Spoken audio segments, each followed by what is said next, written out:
Next on America's Day at the Races, we close out the week at Aqueduct with live coverage of the Late Pick 4 on the Sunday card. Don't Lose Cruz is quick, and he fights. He proved that in his battle down the stretch in a narrow defeat in Stakes Company. Can his speed separate him in today's feature?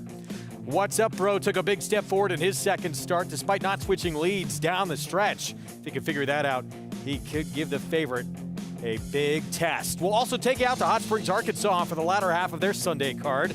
In their feature, Digital makes his 6-year-old return to the races. He'll shorten up in distance off a 2-month layoff. It should be tough. All that and more coming up on this Sunday edition of America's Day at the Races. It's brought to you in part by America's Best Racing. For the love of the race, go to americasbestracing.net today. Welcome to those who've been watching St. John's UConn basketball. Greg Wolf alongside Richard Migliori, winningest rider in the history of this racetrack here in South Ozone Park. Our feature today, it is a good one. Recently turned 3-year-olds in here where Don't Lose Cruz. We know how quick he is. At the suggestion of Irad Ortiz Jr., who won't ride him today, trainer putting blinkers on to try and get him to focus a little more. Yeah, interesting. A horse that has shown such high speed, adding blinkers usually intensifies that speed a little bit. He's game, he's fast. He has a new trainer in Dave Duggan who does terrific work. Rick Schosberg, his trainer that retired, also did a great job with him. I see a lot of speed drawn around him, don't you? He battled a horse tooth and nail last time out who's quick as well, Acoustic Ave. The speed in today's race is not the quality of Acoustic Ave, and he was still able to, he didn't win, but he still was right there at the end and held off Starquist. So I just think he's the best of the speed that's in there. And Starquist, the horse that was so game and really found his best stride late to finish third, beating a half length to him. Same problem with Starquist today, Greg. He was inside last time, he's inside again. It took him a long time to get in a good rhythm, find his stride, get in the clear, and really finish. And he projects to get a similar type trip today. If Starquist was drawn outside, I would give him a much better chance. Great setup for him last time, and he still couldn't close the deal. We'll see if he can do it with a little more experience today. It's a fun feature. That is coming up in the 8th on today's Sunday card. Take a look at what's ahead, presented by Claiborne Farm. So races 6 through 9 here in South Ozone Park. Fast going on the main track. We'll take you out to Hot Springs, as mentioned. They are fast as well. Live coverage with Paul Aduca. And Tampa Bay will have race 9 for you on the turf, listed as good right now. This is an ultra competitive turf race we have out in Oldsmar, Florida. You can, of course, play all the action by getting signed up and started with NYRA Bets. Here's the offer, that $200 deposit match sign-up bonus. New members punch in match 200, and that offer is yours to play away and bet all the action we bring you here on the program at NYRABets.com. Bet any track, anywhere, anytime. All right, so let's get into the first leg of this Late Pick 4 here from New York. 7/8 of a mile. It is a maiden special weight, and wow, Sourcing Network, figured to be a short price, opens up at 1 to 5 here for trainer Chad Brown in start number 2. He did everything but win in his first start, got a good figure, ran well, stretches out another 1/16 of a mile. 1 to 5 though, pretty darn short. There was another interesting runner in here too. Granny's Connection ran very good first time out, but it was on a sloppy racetrack. She chased a horse named Shinful, got a huge figure in that race, who didn't run as fast next time out, but did come back and win again. I think there's a lot to like about Granny's Connection. I thought that race was good, adds Lasix for the first time. This daughter of Connect, she can take a big step forward. The power of the Chad Brown barn. He wins a lot, reloads year after year with new talent, and Sourcing Network, start number 2, missed by a neck first time out. An odds-on favorite right now. We'll have the post parade for the start of this Late Pick 4 when we come back on our FS1 coverage of America's Day at the Races. A Grade 1 winner of nearly $2 million, Silver State hails from the sire line of legendary Claiborne stallion Danzig. And his second dam is full sister to Kentucky Derby winner Monarchos. After winning the Oaklawn Handicap, Silver State defeated Knicks Go in the Grade 1 Metropolitan Handicap. On the board in 12 of 14 starts from ages 2 to 4, his career included a 6-race winning streak. Grade 1 winner Silver State, standing at Claiborne Farm.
Back with you on America's Day at the Races on our FS1 coverage on this Sunday afternoon. Thanks for being with us. Brought to you in part by Claiborne Farm.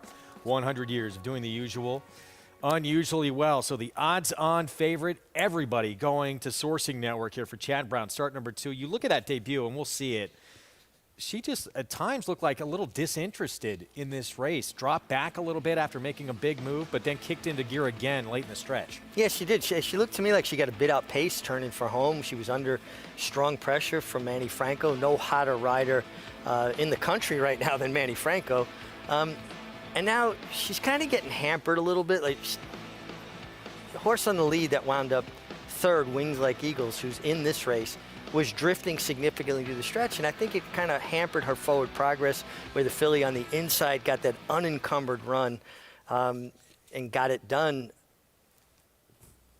1-5 short on a maiden, though. And I think Wings Like Eagles might get very loose on the lead here, and she's 7-1 as opposed to 1-5. Now, Wings Like Eagles, that was the filly that Sourcing Network rolled by late to get second.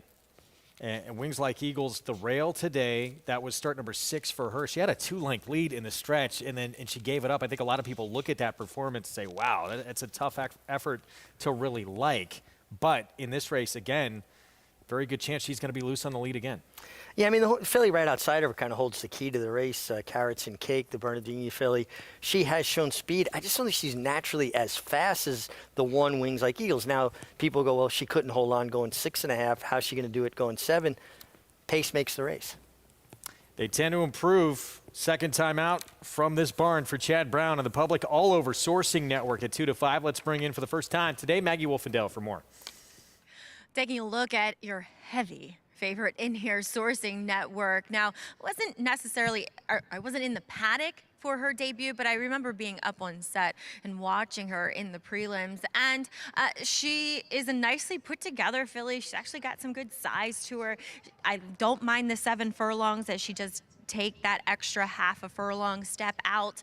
And she's fairly keen and forward in here. So she, as Greg was saying, lost a little bit of focus in certain spots in that race, but still kept coming. I think she's going to maintain a more forward position this time, but it's not to say that she's going to be quicker than the rival that she meets here again in number 1, Wings Like Eagles. As the guys mentioned, she started getting out a bit late in the game and kind of pushing Sourcing Network over to the middle of the racetrack. Now, looking at her, she isn't wearing any corrective equipment. Oh, yes, she is. Sorry. She is wearing one of those kind of button bits that it's not a Houghton bit, but it does have the shanks on the side with a straight bar. So 4 horses that do have that propensity, as well as wearing a figure 8. So there is some of that corrective equipment on her too. And it did feel like she was getting out because she was starting to get tired last time. Now she's gonna have to go the 7 today, but I often feel as though you get into more of a comfortable rhythm when you stretch that speed out a bit. So I'm not opposed to her getting actually a little bit more ground here, but she definitely looks like one where she's got going her mind today. As we'll check in with the New York bred. The race didn't go for New York breds, going shorter here for Granny's Connection, so kind of made to go into this open spot. We'll see how she fares. Shinful, she ran okay in that comeback win, definitely all out at 4-5 to get the win, but I also feel as though Granny's Connection, who was a horse that was supposed to debut going back to fall of 2021, was a late scratch that day. So she was coming in off of a layoff in which she was ready to run, but still had to overcome a layoff, and I feel as though she just needed that race. She's a big, good-looking filly, and coming in here against Open Company, she does match up well to them, and based upon my notes from when she was meant to make that debut as a 2-year-old, she has done some filling out and obviously some growing as well. She gives a slight impression, though, Greg, that she is a bit of a wet track horse, maybe one that's going to prefer it. So there's that little question mark in my mind, but definitely fits nicely with this group today. Maggie, thanks. Granny's Connection, of course, for her husband, Tom Morley, and a bit of a tough read. She did run so good first time out. but it was a wet track. So can she reproduce that here, start number 2 in the fast going? And she was complimented by Shinfield coming back and getting a victory against Winners. But again, that was against New York breds. This is open company. And to give people a perspective, roughly over 20,000 foals in North America every year. About 1,100 of them are New York breds. So the gene pool she's competing against in restricted races for New York breds is just smaller than what she's facing today. 5 minutes of post. Race kicks off the pick 4. The pick 5 race earlier. It was a first-time starter with the win. A 7-2 start to the sequence. 2-5 favorite. It is still Chad Brown, Manny Franco, and Klarovich with Sourcing Network. Let's bring in Jonathan Kinchin. JK, how are you going to play this race to kick off the sequence? Well, I'm going to get it out of the way, the suspense. I'm going to pick the 5 in here. But I don't really want to, but there's just nothing else in here that I really do believe is going to beat the 5, right? The 3, Granny's Connection, you kind of heard Maggie talk a little bit. Some of the questions I had was, did this horse run so well because it was a sloppy racetrack? Maggie mentioned that maybe the sloppy track did move her up. If that's the case, then, from a pace standpoint, going to get hooked probably by the 1. She's going to have a lot to deal with. Sourcing Network, the 5, is going to have a great trip in there. And if you go down to the rail with Wings Like Eagles, it's just another one that doesn't really get me going, like we talked about earlier. The 5, Sourcing Network, ran right by her last time. Wings Like Eagles feels like, to me, a horse that's probably a little bit better on the grass. Some of her I think we're probably better. She got a little tired last time going 6.5. Now she's got to go 7. She's going to get some pressure. I'm not trying to convince you to bet this 5 at 1-2. I'm just simply trying to convince you not to fall for the 6-1 or the 4-1 on horses that you feel like could be live in here. I just think the 5's going to win. Luckily, we have bets like the pick 4. You can single the 5 and hope to try to pick up some equity later in the sequence. I just think the 5's going to be hard to beat on form, but also the trip this horse is projected to get. 1 and the 3 should hook up. The 5 should sit in behind, and that's what Chad Brown runners do. They sit trips and they finish. 1 went by Wings Like Eagles, should be the speed. Will this one challenge her up front early? Yeah, Philly, that's flash speed in both of her starts as well. She'll have to improve, but she certainly could have a say in how this race is run. Here's the New York bred filly. She actually was disregarded against New York bred company. She was 15-1 that day. Ran well, can improve with the second start, the addition of Lasix. Dolce Sarah, the biggest price on the board at 47-1. Will the 13th time be the charm? She's had plenty of opportunities. Huge favorite. We talked about, was she disinterested? She just sort of seemed to just run in spots in that debut. Can she put it all together today? Well, usually horses that do that in their second start have a much better idea of what to expect and usually are a lot more tractable and focused. Geometrique, Jolan Samuel on board, was 3rd against Maiden Special last start. Yeah, another one that's had ample chances, will have to improve. And Todd Pletcher at 10-1. Kendrick Carmouche, horse who was 2nd in a slow mile race last time out. Yeah, very well-bred, homebred for Whisper Hill Farm. Another one that just feels like she's going to have to improve, find a race that's better than what she's produced so far on the dirt. And I know she had a little bit of a stumble the race before that, but she was no match for Wings Like Eagles in that performance. Wings Like Eagles wound up 2nd that day. Yeah, and it was a long way back from the winner to Wings Like Eagles, and even a longer way back, obviously, to Charging Lady. And I don't know that the 7 furlongs turning back actually benefits her. Minute to post coming up, 7/8 of a mile. And the 1-2 favorite opened at 1-5 in here. Sourcing Network from a barn that is incredibly reliable to get his horses to move forward in that second start. Yeah, I mean, and let's not discount that factor. Chad's horses tend to improve.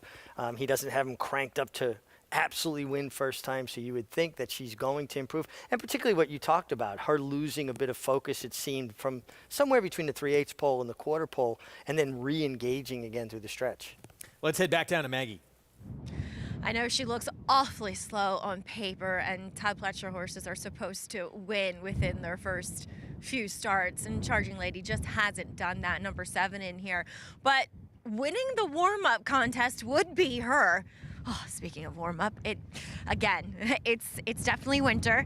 It's a serious headwind that they are running into down the backside with a tailwind here down the stretch. So keep in mind that is likely affecting fractions today. But I actually don't mind the turn back in distance with her. I thought she kind of moved somewhat early in what is, relatively speaking, a weaker maiden special weight. I mean, Into Happiness came back to run a few days ago here and just posting a 61 buyer, so she actually regressed. But Charging Lady is a little bit more compact, nicely developed hind end to her, looks great. I mean, has a great coat on her. Again, she probably is what she is. She's probably slow. But like I said, I'm not opposed to this 7 furlongs for her, Greg. Maggie was talking about the wind, and it was pretty fierce. It still is at this point here. What are the challenges of being a rider riding in these conditions? Well, I think understanding that you have a wind coming from a definite direction, right? It's in your face down the backstretch. If you have an opportunity to get some cover, have somebody break the wind for you, draft, if you will, right? Yeah. That becomes much more challenging when the wind is changing or swirling. And you can't really handicap as a rider which direction it's going to come from. But I think if you have the opportunity to get a little bit of cover, let someone else do the hard work, Maggie makes a great point. You definitely see that it has affected the early fractions in these the one-turn races where, going a mile, they're going halves in 49 and change 50. We had a 6 furlong race, they went to half in 48. That's slow. If there was no wind, obviously the wind is definitely affecting it. 2 to 5. Back down to, well, odds change as I say that, but again, Sourcing Network, the 5 opened at that incredibly short price. 1 to 2. So this, you have to think on most multi-race tickets today, this is the big lean for just about everybody. No doubt. She looks like the best horse on paper. She's doing everything right in her second start. It doesn't look like the first start affected her negatively. I'm going to go to the 1, Wings Like Eagles, hoping that she just was able to get comfortable and loose on the lead and it carries her speed a little further. She had no excuses last time when she was run down by Sourcing Network, who should improve in her second start. But maybe she just gets a little bit easier time of it. They were only a half length apart last time, and it's just a disparity in price. I'm taking a little bit of a stab. Chad Brown with the Busanda winner yesterday on the road to the Kentucky Oaks for 3-year-old fillies. We'll have a look back at that a little bit later on in the show. A Colt, talented filly on the improve. Passing that test is Sourcing Network. For Chad Brown steps in line and maybe the hottest rider in the country, Manny Franco rides. Let's go upstairs to kick off this late pick 4. Chris Griffin, the call. All in line. All set. And they're off. Sourcing Network has early speed. There's Granny's Connection from in between horses, now with a neck in front. Sourcing Network's going to track from second. Down to the inside is Carrots and Cake in third. Up on the far outside is Charging Lady, gets passed. By the 4th position there is Wings Like Eagles, has now made her way off the rail. Wings Like Eagles is ranging up into that second grouping as Granny's Connection is alone up front. Granny's Connection is up by 4 lengths. Carrots and Cake, then followed by Wings Like Eagles. Sourcing Network has lost some ground, is in the 4 spot, followed by Dolce Seta. Charging Lady is at the back of the field with Geometrique, and they are 10 lengths off the leader as they approach 4 furlongs left to go. Granny's Connection, no turning back now. It's Granny's Connection who's in front, went 23 and 2 for that opening quarter mile. Right to the inside there is Carrots and Cake. Up on the outside there is Wings Like Eagles. Sourcing Network is fully extended, is not making up the ground, is 7 lengths off the lead and about to get passed by Dolce Seta. Charging Lady is at the back of the field with Geometrique. Granny's Connection went 47 and 3 for a half-mile time, has a quarter mile left to go, and Granny's Connection kicks for home, has a 6th, 7th length cushion. Wings Like Eagles is alone in second. Carrots and Cake, not today. Sourcing Network, Charging Lady with a late rally, but Granny's Connection is now opening up here, not stopping this afternoon. Granny's Connection, a final 16th, and Granny's Connection is going to win this one clear. All Granny's Connection. Charging Lady will run up into second. Then Wings Like Eagles and Geometrique in 1 minute 27.66 seconds. Fast going, not a problem for Granny's Connection. The New York bred filly takes it to this field right out of the gate with that speed. This is an impressive performance for her. She set down fast fractions considering that headwind she was running into down the backstretch, opened up a commanding lead, and the win was just never in doubt. Powerfully through the stretches, wrapped up late by Eric Cancel. Granny's Connection. Wow, this was a big performance. very disappointing effort from the 5 Sourcing Network, who just was an absolute no-show. Big late rally from Charging Lady. Maggie talked about how well she warmed up. And Wings Like Eagles, a little bit of change of tactics today. Looked like she was going to be second, but got tired chasing a runaway winner in Granny's Connection. Sierra Cancel, he's on board for the win here with the peak back. It's usually a telltale sign. You have a lot underneath you. You never used to do that, though, did you? Wasn't big with the peeking back, only because I just never was very good at it. My neck was always a little bit stiff. The other thing, Greg, when it's this windy, you don't hear the other horses as clearly. So sometimes you can be 5 in front and not realize you're 5 in front, or sometimes you can have a horse right off your flank and not realize you're there because the wind really throws off your hearing and your depth perception a little bit. 4-1. That's going to play big in these multi-race sequences, beating a 2-5 favorite, especially from the Chad Brown barn as we go back to Hot Springs, Arkansas. Race 4 next on the card. Let's set the stage for it. This 4th race. Take a look at the current odds. Even money on Love My Jimmy, Robertino Diodoro, speed, and coming off a dominant win last time out. That was on a wet track at Oaklawn. Let's bring in Paul LaDuca for more. Yeah, thanks, Greg and Mig. Good to be talking to you guys on a beautiful Sunday afternoon here from Hot Springs, Arkansas. Beautiful day today. First 3 races been hard so far. I mean, we've had a 30-1 shot. Kim Poole pulled it off again. She's had 3 horses so far at this meet that have been 30-1 on the morning line that have won. She's also had 2 other horses at 30-1 on the morning line that have run second, and she pulled it off again in race number 2 with Rocco Bowen aboard. The horse was 30-1, went off at 11-1.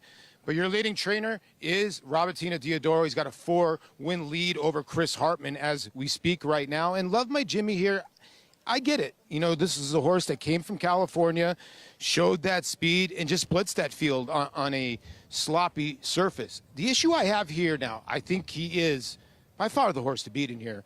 But the 1 and the 3 are very fast in here.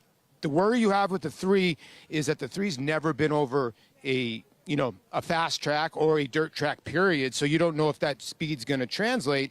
But this horse has been running 21 and 3 over at Woodbine on synthetics. And that's smoking. So I would think speed will show up. And then you have the horse on the inside, the 1, Chapel Barn, is a horse that's completely committed. Now, if Love My Jimmy's able to just clear those 2 and get on with it, I truly think obviously he's the one to beat, and that's why he's even money. Now, Hot Pastrami is taking a ton of money here.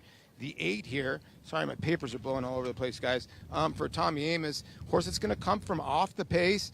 You know, last time out didn't break well with Rafael Bejarano aboard, and Bejarano comes back. This horse made up a ton of ground, was sort of idling down the backside, was just sitting there, and then all of a sudden kind of took off in the middle of the stretch, maybe with a better beginning. And if there's a pace duel, I thought the 8 was the other one, but to me, the 7, that is ridiculous on a Carl Broberg horse. I know he's gotten off to a slow start. His winner yesterday came from Hawthorne. This is a horse that's very capable here, and it's a claim back. Carl had this horse for $8,500 at Hawthorne. He reclaimed the horse for $5,000 more, lays the horse up, and at 11-1, I do think the 2 obviously is the horse to beat for Diodoro. I'm going to take a shot at the 7 horse at 11-1. I think the horse is a big overlay. And with all that speed, Paulie thanks that he had talked about might be a race that could certainly set up for a horse like the 7 coming from off the pace. But, you know, a lot of times we talk about West Coast speed. A lot of times it's the best speed. And Love My Jimmy, and that horse 21 and change, 44 and change, going 5.5 at Los Alamitos on the West Coast. Yeah, I mean, he's very fast. The interesting thing, and Paul brought it up, is he's got speed just inside of him and speed just outside of him. And sometimes that leads to more of a contentious duel or pace, if you will. Maybe Love My Jimmy is just too fast and he runs them off their feet. But being drawn in between 2 speeds is the problem. And at even money, I'm with Paul. I'm looking for an alternative, somebody that's more of a closing type. I thought the 5 Herd Immunity fit that bill. The 7, Paul's selection, Bravo Bravo. And Hot Pastrami, I'm more of a corned beef guy myself, but okay. Hot Pastrami will do as well. I'm with you. We're in the same boat. Herd Immunity, by the way, 8-1. That's a 5. It's actually won back-to-back starts, 3 of the last 4, and that's a horse absolutely that could get a sitting, stalking trip off the speed in here. It can be fun to watch. Who's the quickest of the quick here? Because the 1, 2, and 3 are all lightning quick. One thing we see when we watch these races at Oaklawn, riders aren't bashful to allow horses to flash their speed. You have more legitimate paces, more contested paces there.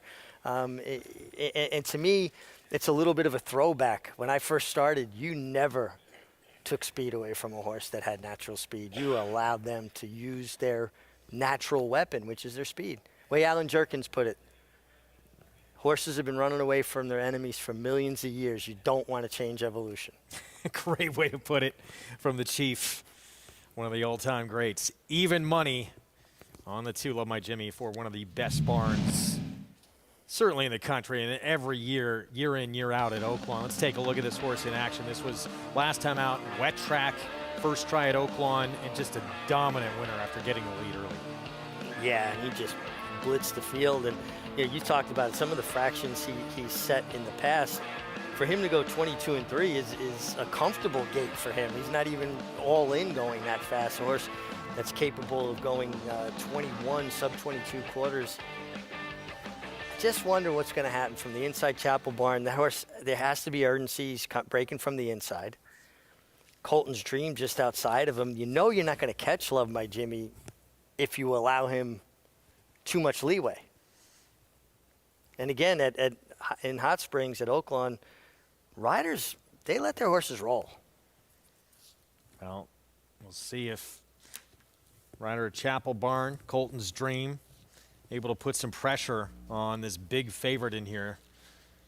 Tremendous start to the meet for Diodoro. Last year struggled early on, eventually got going. Not the case this year. Not at all. 30%. Then you've got the Carl Broberg runner that Paul likes, Bravo Bravo. Here's a trainer that won over 372 races last year. You don't win that many races by accident. That's proper placement, running your horses where they belong. Yeah, he's going to get going eventually. And yeah, Paulie talked about that winner yesterday, and that was a horse similar coming in from Hawthorne, like the 7 in today's race. Let's go back to Jonathan for more on this competitive 7th. Yeah, I've talked about it on the show before. When it comes to these starter allowance races, I think sometimes they're the most formful. And the reason is because the condition of the race, which tells you which horses can be in the race, is a starter allowance that basically says that if one of these horses, or one of these horses had to have made a start for a claiming price of $10,000 or less in one of their last 2 starts. But what happens a lot of times is if someone can sneak one by for under $10,000, and then the horse is actually much better than that, they get to compete against horses that they're better than. Love My Jimmy, the 2, just seems better. He was entered for $8,000 at Del Mar. Diodoro claimed him there. He comes right back, protected in a starter allowance, runs a big number, runs a big performance, and now he's back in a condition very similar, a starter allowance again. He's just better and faster than these other horses. And now he steps in. You see him there, the 5-year-old 4-5 odds on for the first time in the wagering. Keep your eyes on the pace early. 2, maybe he's just too quick. Can the 1 and 3 put any pressure on him early? If so, that could change things and make it a much more wide open race here in the 4th. Let's go to Vic Stauffer for the call. Guard. Herd Immunity. Last to load, Dr. Foreman.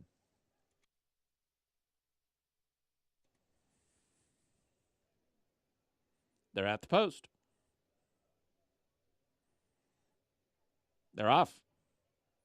Love My Jimmy right to the front from Colton's Dream and Dr. Foreman. Chapel Barn away in 4th. Then comes Analyzer, followed by Hot Pastrami and Herd Immunity. The 2 trailers are Bravo Bravo and Guard. Love My Jimmy sprinting along with Colton's Dream chasing in 2nd. These 2 go very fast. Love My Jimmy a length and a half.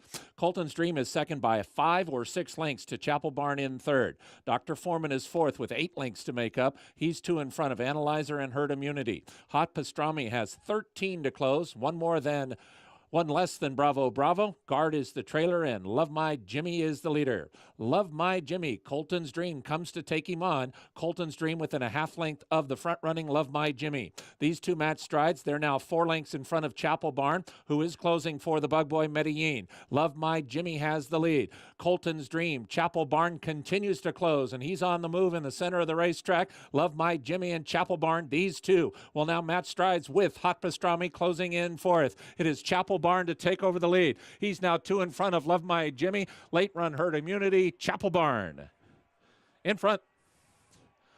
Chapel Barn won by 2 1/4. It is very close for second between Hot Pastrami and Herd Immunity. Colton's Dream finished 4th. Love My Jimmy, just way too quick for this trio early on, but Chapel Barn able to sit off the pace. And this is not the way he usually wins. He usually wins on the front end. Able to sit back, make a run, and get the victory. Yeah, under a 7-pound apprentice, patiently handled. Love My Jimmy exploded out of the starting gate and was basically, it looked like he was running off with Christian Torres, running through the bridle. Chapel Barn was able to tip out after saving ground around the turn and kicked away gamely the 8. Hot Pastrami was on a roll late to get up for second. Very nice. Very nice. 185. Herd Immunity winds up third. Chapel Barn. When he wins, he does it on the front end. Not today, though. It's the 8th win of his career for this 6-year-old son of More Than Ready. And an upset. Big one here, beating a 4-5 favorite. We're going to take a timeout. When we return, reigning National Rider of the Week, 11-win weekend last Friday through Sunday. Won the first 3 on the card the other day. Manny Franco on a roll to kick off the new year. We'll see more of them coming up when we return.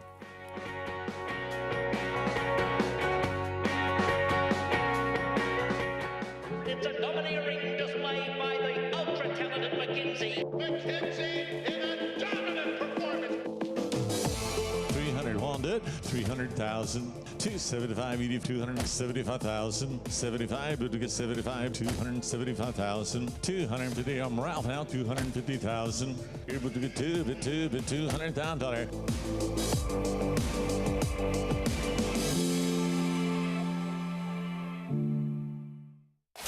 Who you betting on? How about an app created specifically for horse racing? Naira Bets.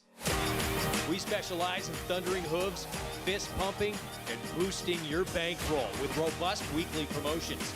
And offer betting tips from actual horse racing experts. Bet all day and night, nationwide. Get the action and thrill of horse racing with Naira Bets.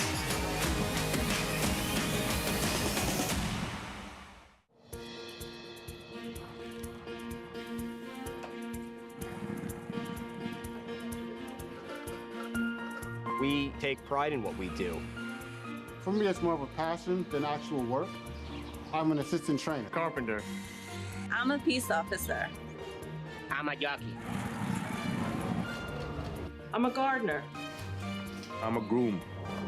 Clocker. Assistant starter. Trainer. ESL teacher. I love what I do. There's so many jobs that come together every day. It's a collective effort that really makes this ball go round. We are New York Racing! I couldn't imagine working anywhere else. For me, riding horses in the morning is the best thing I can do. New York Racing helps support my small business. It's extremely important to the New York economy. Like my dream come true. This is like a big family. We are New York Horse Racing. Back on America's Day at the Races on our FS1 coverage, presented by Naira Bets, where you can play all the action. Go to nairabets.com and bet any track, anywhere, anytime. Verrazano? Does look like the Verrazano, right? I'm learning my bridges here. By being a transplant. I mean, just by Brooklyn? Yeah, you're a Brooklyn transplant. Indeed. Granny's Connection, New York bred from the get-go. Second time out. Shows speed out of the gate and pours it on against this field. And Sourcing Network, big favorite, was a no-show today. It's a powerful performance. She carved out very fast fractions for the day, considering her running into the headwind and basically blitzed this field from start to finish. You see Eric Cancel taking a peek around, looking under his arms. Oh, wow, I got a lot more ground on this field than I realized. He kind of wraps up and then coasts on home. Save a little for next time. Impressive New York bred filly here, winning second time out for Tom Morley. Orpin horses. And Eric Cancel aboard for that ride. As we take a look at the late pick five, follow along 2 legs in and 2 upsets. One very big upset there. Not just the fact that Granny's Connection was 4-1, but when you beat an odds-on favorite, and an odds-on favorite from Chad Brown's barn means a little more. It just never looked like she was traveling. She was off the bridle early. Manny Franco was asking her, and she just backed up. She just didn't have a good day. A surprising amount of money right now on the 5 in here as we set the stage for race 7. This is a one-turn mile, $40,000 claiming race. Money Mike, potentially the speed of this field stretching out a distance. The only time this horse went a mile prior, showed speed and had nothing left late. We'll see if today's a different story. That was with a fairly controlled pace at Churchill Downs to go 46 and change and not be able to finish. They usually go quite a bit quicker there. 9-5 favoritism right now. Guess who's on board? Manny Franco, as hot as could be. We'll have the post parade for you. Race 7 at Aqueduct when we come back.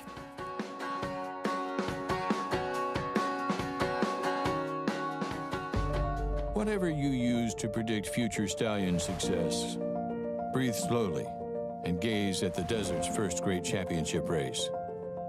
Curlin won it. So did Street Cry, Arrogate, and now, in a time even faster than Arrogate's, Mystic Guide. The cold hard fact is, after this, he was rated the best horse in the world. Mystic Guide. New to Darley.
We're back on America's Day at the Races on our FS1 coverage. It's brought to you in part by America's Best Racing. For the love of the race, visit americasbestracing.net today. Race 7, again, a one-turn mile coming up here. $40,000 claiming event. As we went to break, we talked about the 5 Money Mike opening as the favorite. Still is the favorite, but looking at the doubles and pick threes, it's going to be the 2 at post time. Who's your top choice? Let's head downstairs to Maggie for more. Yeah, Last Chance at Glory, number 2, Greg. He looks the part, and he's very, very popular in the claim box. But gonna look at some maybe fringe players and ones that kind of have some questions or notes about them as we check in with the horse coming in off of a layoff. That's number 3, American Rule, as he will run for the waiver, having been on that layoff and coming back for actually more than what he last ran for. So, you know, we always take that as a slight positive. And 2, he's a horse that has run quite a bit so far in his career. And when he's kind of walking underneath of himself and striding out well behind, I like that for him. It usually means he's going to run a decent race. And as far as the fitness factor, he looks fit. It does not look as though he's been away since the middle of summer last year. So I don't mind what I'm seeing from American Rule, though those front wraps do return. Number 4, Famished. I like this horse actually a lot in the spot last time out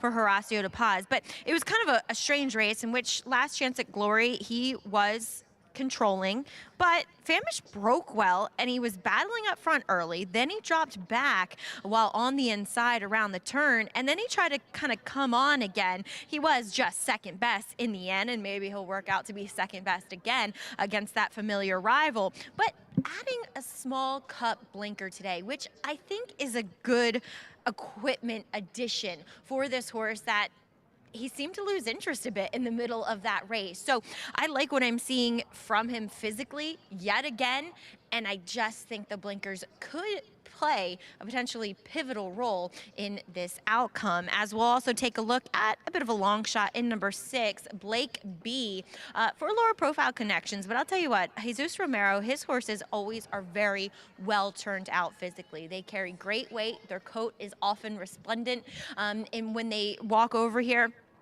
and he's clearly a horse that does not appreciate any moisture in the ground. So he gets a fast track again. He gets some serious class relief as well.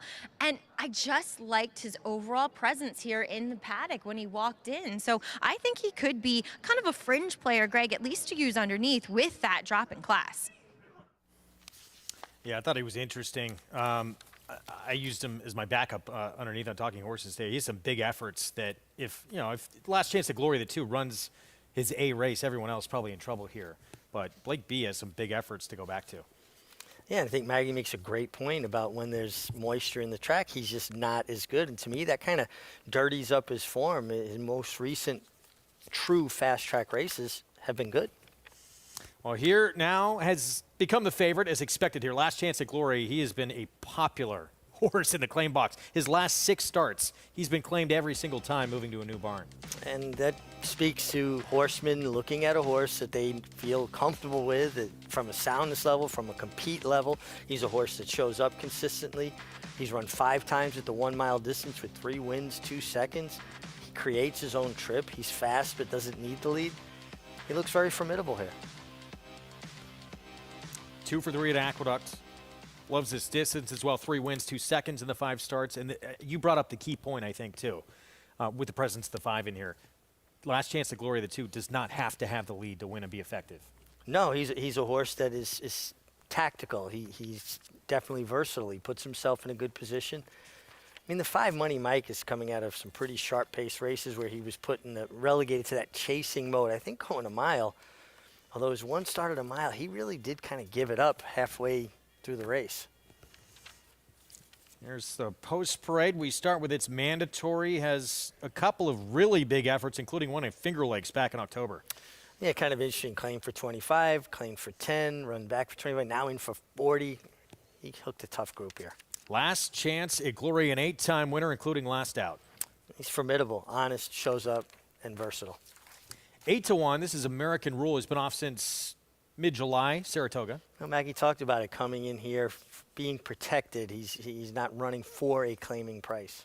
Famished, he has 4 1/4 lengths to try and make up on Last Chance at Glory, and he adds blinkers. Yeah, they added the blinkers there, and usually that's a suggestion of a rider, and Kendrick Carmouche, who rode him last time, rides him back. Here's the horse who opened up the favorite. He should be the one in front. He's quick, stretching out. Yeah, off the Jose Camejo claim, should be in front. I just don't know if he really wants a mile. Big figure in a win, 2 starts back, Blake B, and that was here at Aqueduct. Thought he's kind of interesting, and certainly at a very, very healthy 10-1.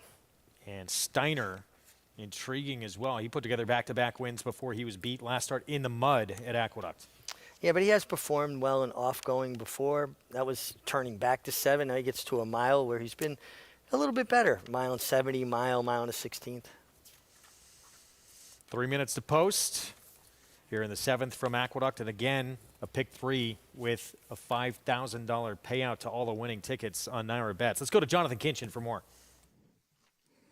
Yeah, guys, I'm going to go with the 4 Famished here for a couple of reasons. One, look, Last Chance at Glory makes a ton of sense. That horse got loose last time. It doesn't feel like he'll get loose this time. He feels like he'll get a little pressure from the 5 Money Mike, who I think is also interesting. I'll talk about here in a second. I just feel like Famished could work out a nice trip here. And at the price on the board, considering the fact that he was second to Last Chance at Glory last time, while Last Chance at Glory had a really nice trip, I think it's a good opportunity to take Famished in here to try to turn the tables. He gets the blinkers on. Maybe doesn't need to be closer, but that could help with the finish adding the blinkers. It's not always about early speed. And then the 5 Money Mike, it's one of those situations where he's got some nice speed figures going shorter, and there is the question, does he want to go longer? But when you have connections that are winning, at 25% for the year, and in the career of Jose Camejo, his horses they're switching to his barn, win 22% of the time, you got to kind of trust that he's making that right move. His stats suggest that he's making a move that he thinks can be successful. So the 4 and the 5 are the horses that I like in here, but I'm going to take the 4, Famished. And JK, I like your selection, Famished. I'm going to kind of swing for the fences a bit and take a big price with number 11, Blake B. But I want to talk about Money Mike. And Jose Cameo, he does do a great job. And he's a high percentage trainer. I didn't like this horse last time, granted, and he won. I was hoping because, you know, Jose, his horses do come over looking good. And Norm Cash's, or Lynn Cash's horses typically come over looking good. Might just be him as an individual, but I just can't endorse him. Now, physically, he is a bit of a longer, tubular type of frame where it does look as though he should be able to run long, and he's only had one try at it, but I don't know. I just felt there were some more reliable types in here, and taking 3 to 1 on him, I just think you're taking the worst of it. But like I said, Greg, I'm glad that you like Blake B as well. I think he's mighty interesting here. Yeah, he certainly is. 6-horse Blake B. Yeah, he was 11 to 1. He's 10 to 1 right now. But if he can go back to that effort we saw here, and he's produced it on this track, Mig, 2 back with that 84 Bayards, and it's not just a one-off performance where you see that one race say, oh, he's done it. He's done it several times, running that type of figure at Belmont a couple of times last summer. And well drawn, gets kind of a look at the field. He's got Steiner outside of him, who can flash speed at times, but always prefer being drawn a little bit outside in these long one-turn races, 1 mile here at Aqueduct. I'm going to go with Famished. I like the addition of blinkers and that Kendrick stays put. Usually that's a rider will come back and feel something. This horse just wasn't carrying me, wasn't taking the bridle, wasn't as consistent with their run. And, you know, most good trainers will heed what a rider says in that respect. And besides the fact that I was famished for about 30 years. You're making up for it by looking at your Twitter feed. Your next career as a chef. Galloping Gourmet. I'll be first in line when you open your restaurant. Last chance at glory, 8-5 favorite here. Trying to win for the 9th time in his career. Incredibly consistent. He shows up just about every time he runs. And we know one thing, very good chance he's probably going to get claimed again here after 6 consecutive races, moving to a new barn. He is a very popular horse at the claim box. Here's a 3 stepping in American Rule. Famished, the 4, going to take another crack at last chance at glory. We'll see if the equipment change, blinkers on, makes a difference. Money Mike. How aggressive is Manny Franco in the 5 going to be? Trying to set that pace, you would think, early on. 7th race here from Aqueduct. Let's go upstairs. Chris Griffin, the call. Steiner, last to load.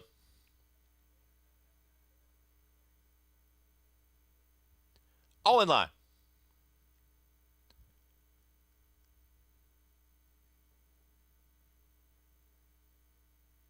All set. And they're off. Money Mike has got early speed in between horses. Down towards the inside there comes Last Chance at Glory, who's also in the early mix with Steiner and Blake B out wider. They line up on the front end. In behind them will be Famished, who's now going to tip towards the outside. Wants some clear running room. There's Famished up on the far outside, is in 5th. Down at the rail is going to be It's Mandatory as they come out of the chute. And American Rule is the trailer. Money Mike has got the lead. Manny Franco and Money Mike, they're up by a neck. Blake B is tracking in 2nd. Out wider is Steiner in 3rd. Last Chance of Glory and Jose Lescano, they're saving ground to the inside in 4th. Still moving to the outside there was Famished, is in the 5th position out in the center of the racetrack. The 2 at the back are It's Mandatory and American Rule. They start to bunch up in behind the leader. They went 24-3 for that opening quarter mile. Money Mike is going to try and take them all the way. Here's a move from Famished. Famished is 4 wide, but is moving after this leader now. Money Mike will take him into the far turn, went 49-2 for that half-mile time. In pursuit is Last Chance of Glory from 2nd, and Famished continues this run up on the outside. They're well into the far turn, getting closer. American Rule to the outside of It's Mandatory. Tailing off was Blake B, and Steiner is the trailer. Famished is now taking the lead. It's Famished in front, who approaches a quarter mile left to go. Last Chance of Glory is right there in 2nd. Back to 3rd is Money Mike as they reach the top of the stretch. Famished continues to keep going down to the inside. Last Chance at Glory has every chance Also making up some late ground is It's Mandatory. Famished is just striding away, now 3 lengths clear. Got that clear running room and is no doubt your winner. Famished is going to win this one impressively. It's all Famished. Kendrick Carmouche, geared down, wins easily. Last Chance at Glory, then came It's Mandatory and American Rule in 1 minute 41.59 seconds. Talk about turning the tables. Famished beat 4 1/4 lengths by Last Chance at Glory last time out. Drawn outside of him. This time around, blinkers on, gets the win. And you could see there was a definitive plan right off the break with Kendrick Carmouche. He kind of grabbed Famished a little bit, eased him back, got him into a nice, comfortable, balanced rhythm, eased him to the clear, and took it to your favorite, Last Chance at Glory. And the blinkers made a big difference. You could see the continuity of his run, staying in the bit, and he bounded home as much the best. 5-2, Famished. Little revenge in the rematch with the favorite here. Picks up the 5th win of his career as we go back to Oaklawn. Race 5, $30,000 maiden claiming event coming up at 6 furlongs. Let's go back to Paulie. I just want to thank Mig, by the way, because I am not famished. I have never been famished, but I had a win bet on that horse because Mig said he liked the horse. So that's called teamwork when we come to America's Day at the Races. So love it. Good job there, Mig, with that pick. This is an Arkansas bred, maiden state bred, 30,000. And these races have been just chaotic throughout this meet. And this starts the late pick 5, guys. And I thought this was a difficult sequence. The early pick 5, I don't even know what's going on. There are some that are paying $180,000. There's a lot of 4 out of 5s. Remember, here at Oaklawn, they do not carry over. You pay out the 4 out of 5s, and about half the field is that. There's a couple that are paying in the $180,000 range for 50 cents for the pick 5. So if you're alive, good luck, get it home. I guess we start with the 5, the favorite for Ernie Witt. You know, this horse showed speed first time out at about 19-1. Faces obviously a little less tougher of a field than he faced last time. You know, this one earned by Oni. He gets Travis Wales. And I would think he's going to go towards the front end, try to show that speed. But you would think there's some others in here, you know, second start, first start. You really don't know what you're getting. I thought the 7 looked well on the racetrack. Wicked Prince, you know, a horse for, Edwin Gonzalez, by Wicked Strong, who showed a little bit of speed, too, on a sloppy racetrack and kind of backed up, but was not, you know, excused at the betting window. Sometimes when you look at these races, I try to look at, you know, were they bet first time out or not? And when you look at this race, the 7 was bet a little bit. The 5 really wasn't bet. You look at a lot of these runners in this race, the 1 was bet, the horse got scratched. So it's just a crapshoot in here, guys, to be honest with you. I would bet against the 5 because I can't take 5-2 on anybody. I do think the 10's got a big shot, but I'm going to land on the 7 here at 7-1. I went deep in this to start my late pick 5 because I'm going to single Joe Sharphurst 4 left. I know you called that a couple times on the golf course, Wolfie. I have a major slice, but yeah, I've hit a few left as well. Thanks for drawing that to everyone's attention, Paulie. He's not lying about this early pick 5. Wow, to the favorite right now. He mentioned there's 4 or 5 payouts, which you don't see often in pick 5s. To the favorite, the 5 right now, in the early pick 5, it's coming back for 50 cents, $97,000. Wow. And you talk about chaos in races like this. I mean, you get 11-horse field after scratches. And these races are tough to handicap. There's speed signed on, and obviously the favorite, Mireille Coincidence, showed very good speed against Maiden Allowance, now drops in for 30. I thought the 10 was interesting. Westover is a full to Gramercy Park, another short-leaf stable homebred that broke her maiden in her second career out, and horse made a nice impression on the racetrack. Another 7-2, I thought a horse against better showed at least some brief ability before backing out of it. Now drops in class. That was a wet track for the debut. That horse at 6-1 right now. Yeah, another horse that could certainly take a big step forward, especially getting a fast racetrack and dropping into the maiden claiming level. Though sometimes I feel like, and would like to get Paul's take on it eventually, like it's almost a little interchangeable with the Arkansas breds. It seems like what spot comes up and what races go, that horses that have run well for maiden claiming don't do poorly in maiden special weight or maiden allowance. 3-1 on Miri, a coincidence here. It's much bigger drop coming out of a straight maiden race than a state bred, obviously. But see what happens here. Brad Cox, first time starter with a 10. Westover. And even if it is a horse that's usually they're in that barn, nice crowd on hand on this Sunday in Hot Springs. You expect most of them to have a big future. This one not debuting for state bred maiden 30, but still from that barn dangerous first time out. Yeah, and the fact that the full sister, Gramercy Park, ran so well in her second start before trying Arkansas bred steak company, excuse me. I tell you the truth, I get a big kick out of seeing the Shortleaf stable, which years ago was Loblolly stable, John and Anthony's. And Eddie Maple used to ride the vast majority of those horses trained by Joe Canty. Temperance Hill comes to mind, winning the Belmont Stakes. Horses like Cox's Ridge. Those are those iconic, legendary colors that you remember throughout your career in racing. Uses John Ortiz quite a bit now, who's an up-and-coming trainer. Brad Cox as well. And we'll see if this first-time starter can make an impact here. Co-favorite at 3-1 along with the 5, who has that debut against slightly tougher company. Drop down in class here for start number 2. Back in New York, prices from the 7th and the start of the late pick 3. Kendrick Carmouche, Horatio de Paz, Famish turning the tables on Last Chance at Glory. And again, it just seemed like such a well-executed plan. You saw Kendrick Carmouche off the break, didn't send his horse, kind of got a nice little hold of him, got him balanced out, and you could see from about the half-mile pole the way he was traveling, he was going to be very tough to beat. Your favorite was game to hold on to second. It looked like he might get caught from the inside by It's Mandatory, but Last Chance at Glory, an honest game performer, held on to second.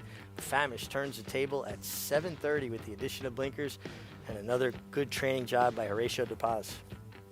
4-2-1 finish. Features coming up next in that rematch. Don't Lose Cruise, Starquist, the up-and-coming What's Up, Bro. We'll get to that as soon as we're done here at Oaklawn. Loading up here for the 5th. And now that Brad Cox first-time starter, Westover, the 10 has become the favorite. Yeah, and maybe people are just looking for a stranger. They don't know exactly what the depth is of his ability, where maybe they feel like the others leave a bit to be desired. Vic Stauffer with the call. Obviously, this early pick 5 paying to the favorite, or the horse who was the favorite, the 5, almost $100,000 has not been easy. This late pick 5 sequence, not easy either. Vic Stauffer, take it away. Mr. Works and Fordyce. Last to load, Preacher's Pet.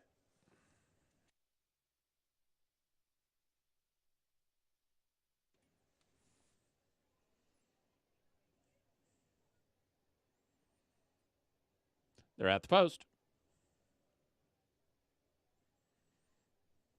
They're off. Myriad Coincidence and Hard Scrabble break well. My Kind of Teton away sharply as well. KJ's Legacy and Preacher's Pet. Salty Jones and Westover are next, then Mr. Works and Wicked Prince, followed by Fordyce, and the trailer is Just Because. It is Hard Scrabble and Myriad Coincidence at the half-mile pole. Hard Scrabble half ahead. Myriad Coincidence is second, 2 lengths to Preacher's Pet. My Kind of Teton is 4th at the rail and 2.5 off the lead. KJ's Legacy has the same margin to make up. 3 back to Westover and Wicked Prince. At the rail, Salty Jones is 10 off the lead, joined and passed by Just Because. 3 back to Mr. Works. Distant trailer is 4 less, and the leader is Hard Scrabble. Hard Scrabble now a half length in front of Myriad Coincidence in second. My Kinda Teton running up 3 deep. In with a chance. 3 back to Westover, top of the stretch. Hard Scrabble and Myriad Coincidence. Hard Scrabble is inside. Myriad Coincidence outside. And Myriad Coincidence is now in front as Hard Scrabble is trying to battle back. These two throw it down. Final 16th. Myriad Coincidence now has had enough of Hard Scrabble. Myriad Coincidence in front. Myriad Coincidence beat Hard Scrabble by 2. Maybe Fordyce in the last jump over Wicked Prince and Westover for 3rd. Myriad Coincidence got a test here from Hard Scrabble. And the class dropper, start number 2 prevails. Yeah, hard scrabble, good speed, sticking around tough. Son of McLean's music with the addition of blinkers. But your winner, Miria Coincidence, improved in the second start, was always traveling well in the bridle under Travis Wales, and he gets it done. It seemed like the race dominated up on the front end, and I think in these kind of lower level maiden claiming races, you see that a lot. Horses that are less discouraged from kickback or trips, and they just, they're forward and they create their own trip.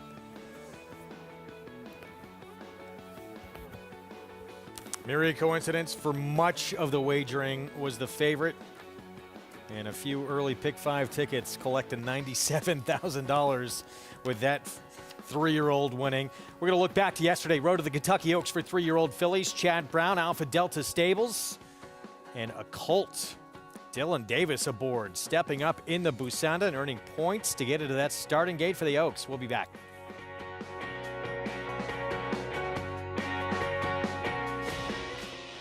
The Run Happies are hot, hot, hot with his 2-year-olds burning up the track.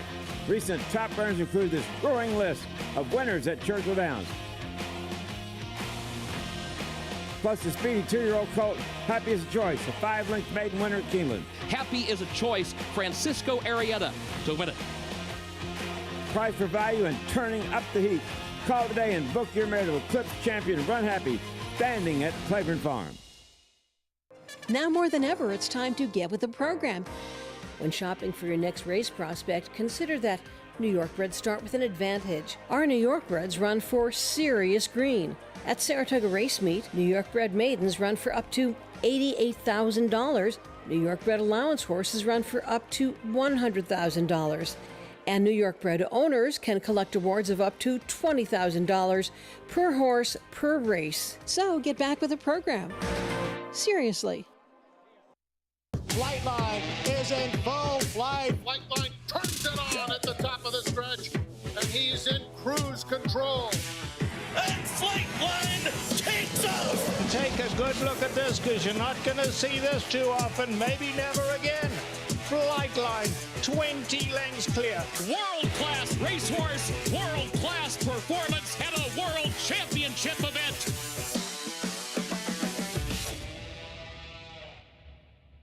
Racetrack Television Network brings you every race, from every track, on every screen, every day. With monthly packages starting as low as $5, RTN gives you great value and access to more live HD streaming and race replays than anyone. Visit RTN.tv today to sign up and watch on almost any device, including Roku and Amazon Fire. RTN has packages that start at $5 per month.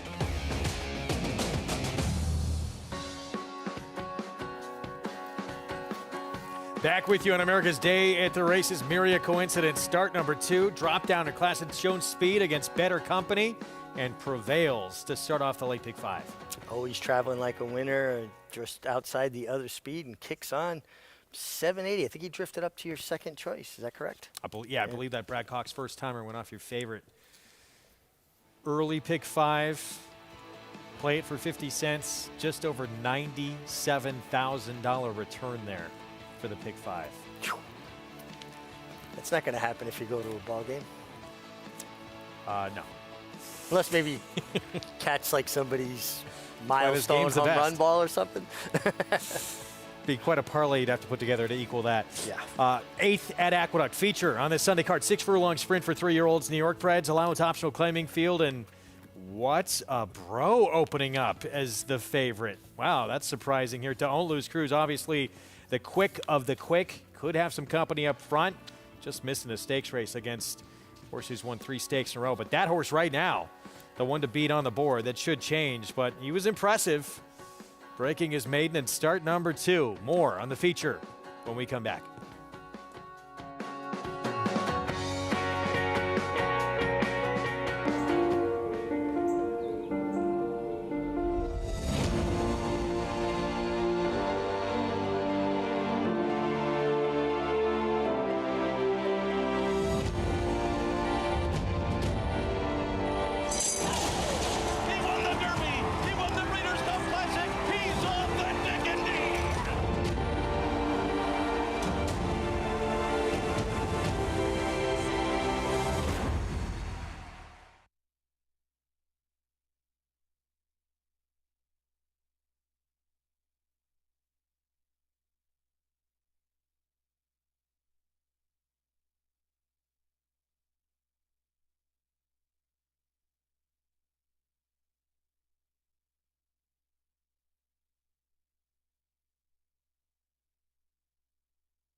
Back with you on America's Day at the Races and our FS1 coverage on this Sunday afternoon. Brought to you in part by legendary Claiborne Farm. 100 years of doing the usual unusually well. Feature coming up. It's a good one here. This 8th at Aqueduct. 6-furlong sprint for these New York-bred 3-year-olds. And surprisingly, it is not Don't Lose Cruise, the 6, who opens as the favorite. It's What's Up, Bro, the 7 next door, who did run a good race second time out to break his maiden. Never switched leads in the stretch. Trainer says, though, that in the AM, in the workouts, he does do it.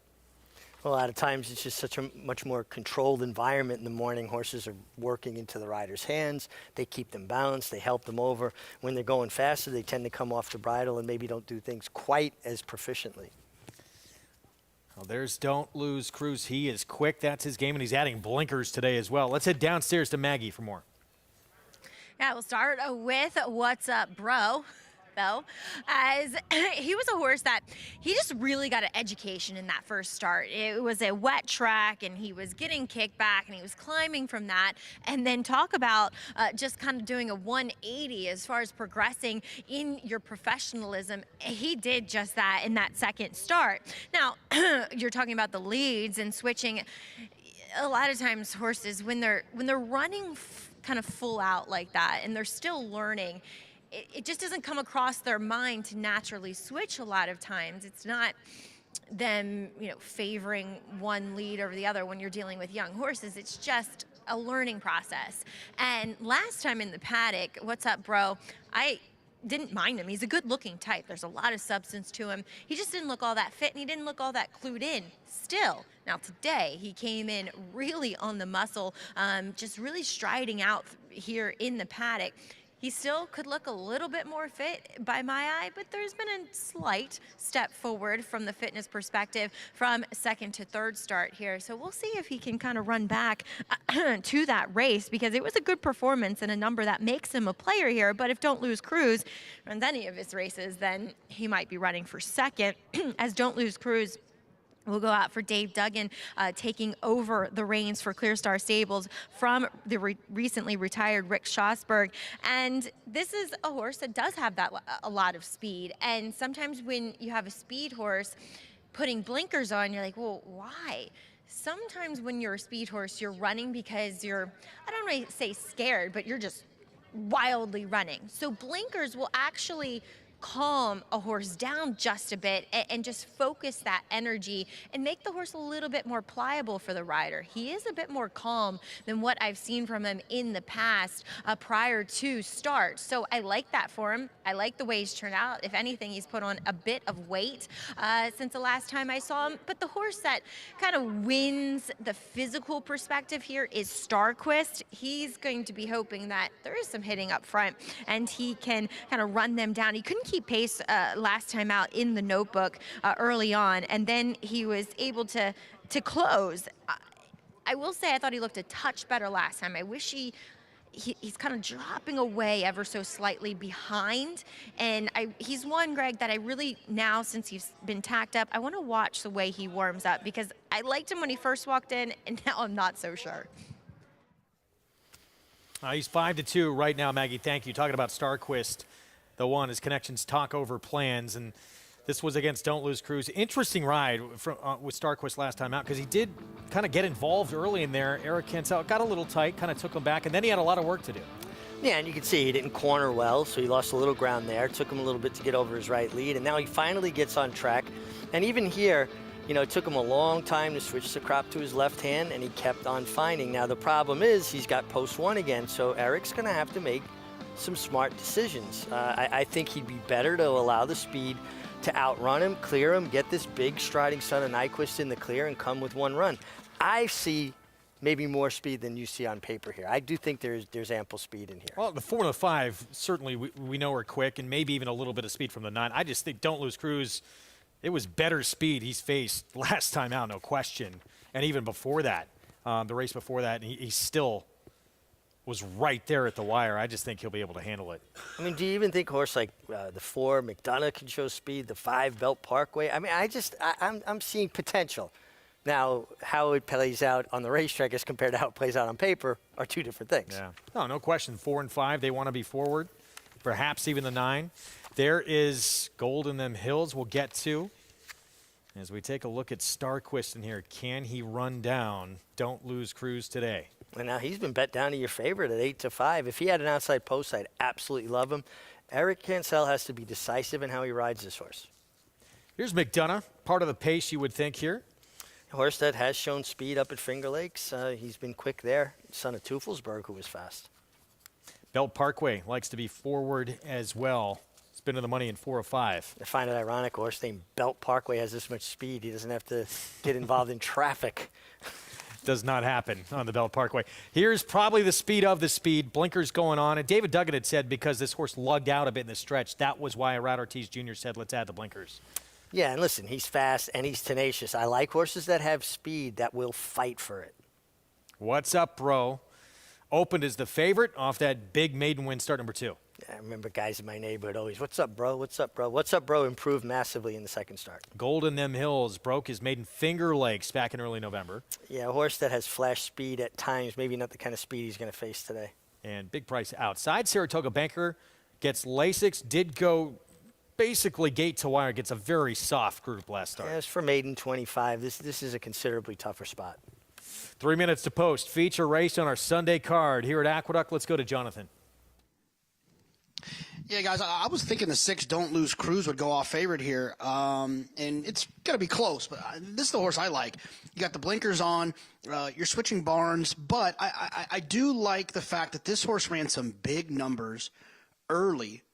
Not early, but as a 2-year-old, you know, and not like in December. This horse ran big numbers in September and October as a 2-year-old. The maturity that just comes with horses as they get a little bit older. The fact that this horse was running that fast at that point of the 2-year-old year lets me feel like there's a lot of talent here. I like the draw towards the outside. You're getting Lasix, you're adding blinkers. I think Don't Lose Cruz could be tough from this outside post position. For whatever reason, if this horse needs one off of that little bit of a break, I don't think that's the case. You got 3 races under the belt, and this horse ran well first time out, so probably takes care of himself in the morning. The 7 What's Up, Bro, I thought was a little bit interesting as well towards the outside. The problem is they're the same price.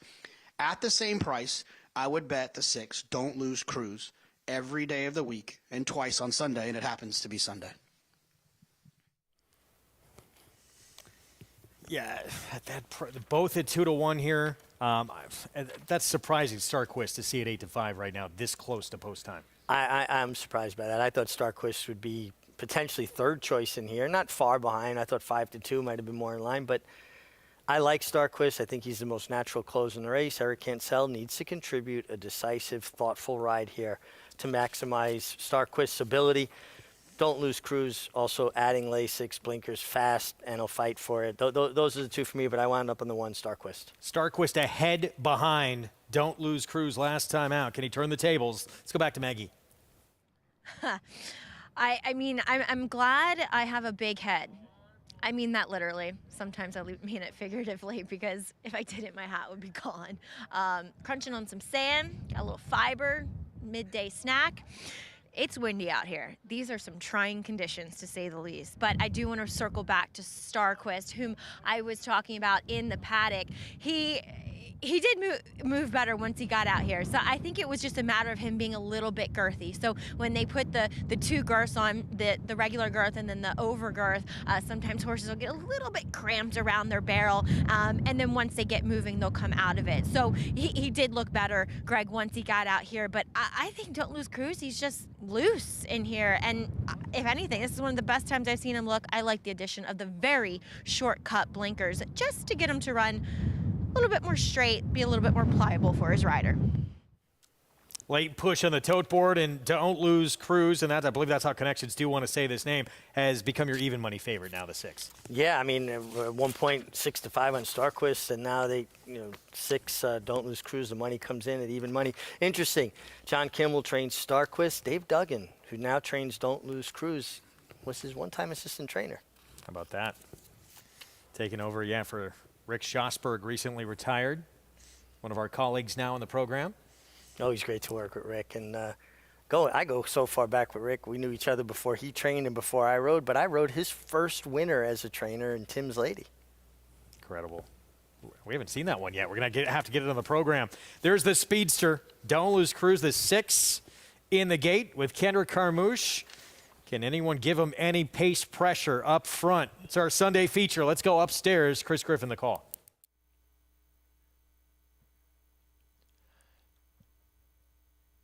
Golden Them Hills. Backs away. Moves in. Saratoga Banker.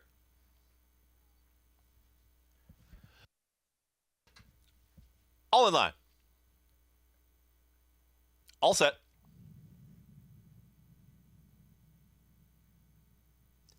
And they're off. Saratoga Bankers got early speed. Golden Them Hills, they line up on the front end. Down towards the inside, here comes McDonough. McDonough is going to be up with the early kick. Don't Lose Cruz is in there. What's Up, Bro? 5 across the racetrack there with Golden Them Hills and Saratoga Banker. Belt Parkway is second to last, and the trailer, Starquist. They all wanted the front end, and now What's Up, Bro? has got a neck in front. What's Up, Bro? is in front of Golden Them Hills. Now backing off there was Don't Lose Cruz, who's back to third. Belt Parkway is splitting rivals here. Saratoga Banker is out wider in fifth. Losing ground quickly there was McDonough, and the trailer is Starquist. They went 23 and 1 for that opening quarter mile. What's Up, Bro? has got the lead. Golden Them Hills. Belt Parkway still in between horses. Tightly at the rail there under a hold is Don't Lose Cruz, who's looking for room. Saratoga Banker is out wider. Don't Lose Cruz wants off the rail. They reach the top of the stretch. What's Up, Bro? now kicks for home. Don't Lose Cruz is going to have to hold that rail position. Golden Them Hills is now in third as they approach a final eighth of a mile. Starquist was well out of it. McDonough's even back for more. It is now Don't Lose Cruz who's in front. Starquist is gaining with every stride up on the outside. Don't Lose Cruz is at the rail. Starquist continues to chase Don't Lose Cruz. Ground saving trip will get the victory. Don't Lose Cruz over Starquist. Then came What's Up, Bro? and Golden Them Hills in 1 minute 14.63 seconds. Surprising who we saw in front early on in this race. It was What's Up, Bro? Don't Lose Cruz. Looked like he might be in trouble for a bit. Stays to that inside. Kendrick Carmouche committed to the fence and gets the win. Yeah, nice ride by Kendrick. He broke sharply, relinquished the lead to the 7. What's Up, Bro? Sat in the pocket. The rail opened up. He got through, changed leads, was professional. Nice effort. Dave Duggan now 2 for 2 on the year. Starquist, post 1 hurt him, kicked back, far back, circled wide while the winner was getting through. Never changed to his left lead. Came up second best to a very good winner in Don't Lose Cruz. Who wound up your winner going off the slight favorite at 6-5 in here. And wins for the second time in his career. 2 wins, 2 seconds. A little bit different how he did it today. Yeah, and it's interesting. Usually when you add blinkers, it intensifies the horse's speed. Maggie talked about maybe even getting him to settle in a little more. You'd like to see this. All good horses have the same quality. They possess speed. It's how they learn to use their speed that makes them more effective going further. This gives this horse options. And not only did he rate, he rated inside of horses, took kickback. He wasn't like he was in Tough the clear. spot to be in. Yeah, and he did it with such professionalism. This is a really, really promising change of tactics for him. Always means something to win, especially on this circuit and this on the feature on a Sunday afternoon. And to get your picture taken, it means a lot. Very happy connections. They are certainly enjoying the moment. It was funny watching Dave amongst that throng of owners.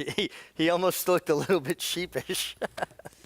David Duggan's done a nice job for them. Couple of wins now for Clear Stars Stable, taking over for Rick Schosberg. 6-5 favorite, Don't Lose Cruz. Kendrick Carmouche prevails with new tactics today. As we go back to Oaklawn, race 6 is next.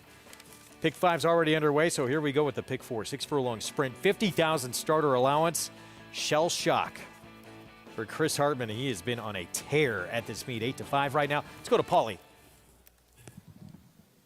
Yeah, Greg, you're right. Chris Hartman, obviously the second leading trainer here behind Robertino Diodoro, is, the horse to beat in here by far, and is getting played so. When you look at some of the other runners in here, what do we do with these Peter Miller runners, right? Ginobili ran off the screen yesterday, but every other horse that he's had that he's brought in has not really run well. So at 5-2, is the 7 a good proposition? He does get leading rider Christian Torres, who's 1 clear right now of Rafael Bejarano at 18 wins. You know, the other horse in here, the 6 Hartley, you know, Lynn Clairbout is having a very good meet. Kylie Jordan, I know it says 0 for 13, but Lynn got a win yesterday. The 7 in that last race, I thought, ran pretty well considering, you know, the trip that he had. But I think this horse is getting played a little bit. Behind Butterbean a couple times, Butterbean turned out to be a really nice filly in the Iowa Oaks. So I do think the 6 has got to look. But, you know, when you look at the 1 with Nicky Juarez and Chris Hartman, it's tough to get past that horse. I'm kind of more 1-6, 6-1, and I'm against kind of the 7 a little bit. I just don't see anything much more in here, guys, than 1-6-7. All right, Paulie, thanks. Yeah, 8-5 Shell Shock, the 6 Hartley. Last time we saw him, or her, I should say, grade 3 tough company, and then went to the bench. And then so it would seem for Peter Miller, always strong on the West Coast, but making an impact as we've seen recently. Just the other day, Christian Torres aboard, major player. Yeah, I agree with Paul about the 6 Hartley. This horse, big debut last winter at Oaklawn, was claimed, tried tougher, tried stretching her out. I like the work tab at Oaklawn. A couple of nice, really strong 5 furlong drills. Well, let's take a look at Shell Shock in action. 5 3/4 length win in the slop, going 7 furlongs back on November 27th at Churchill Downs. Yeah, it was dominant. Very strong performance, skipping down the middle of the track. That was for owner Steve Asmussen. This day was claimed by Chris Hartman. Listen, went from a really good barn into another really good barn. Am I wrong in my assessment that maybe this win was aided by the off track? Potential. I mean, you get that sometimes where some horses just do not take to it, right? And she looked like she was just kind of going over the top of the Floating ground. right over it. We'll see. And, you know, oftentimes say, well, Steve Asmussen, one of obviously the winningest trainer in North American history, you're going to move a horse up off of him. Chris Hartman's moving horses up off of everybody.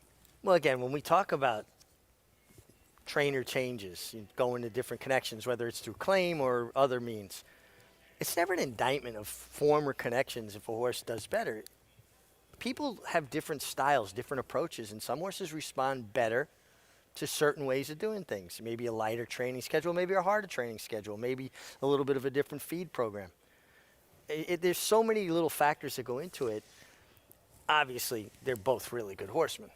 I thought an interesting long shot, and really she's not a long shot anymore because apparently the public is caught on to it as well. Cost of Fortune was 15-1 morning line. That's the 2. She's down to 5-1 right now. She's 3 for 4 at Oaklawn.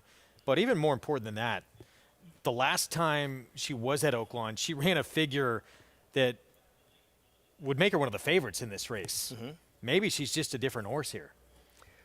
Yeah, I mean, you got to like that record at Oaklawn, too, 3 for 4.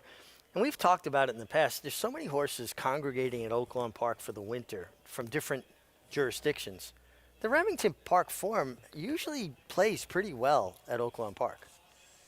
Makes it so tough to handicap at Oaklawn, and that's why you see some wild results like we had in the early Pick 5, a $97,000 return, because the horses coming in from all over, and it's tough to decipher if that form from these different tracks is going to translate. I think that's the biggest challenge. I mean, Paul's been hitting so well there, and he just seems to have a very good handle on that. That's the thing that stumps me the most, trying to figure what form is going to actually hold up strongly there. Yeah, I mean, we deal with it here in New York, too. Horses coming in from Parks, from Finger Lakes. Yep. Will it hold up in New York? Seems like a whole nother level there, though, to me. Tougher. Yeah. Yeah. Well, we're more involved in it here. Yeah. 19 minutes away from the nightcap in New York. We're set for race 6 at Oaklawn. Let's go to Vic Stauffer. Post.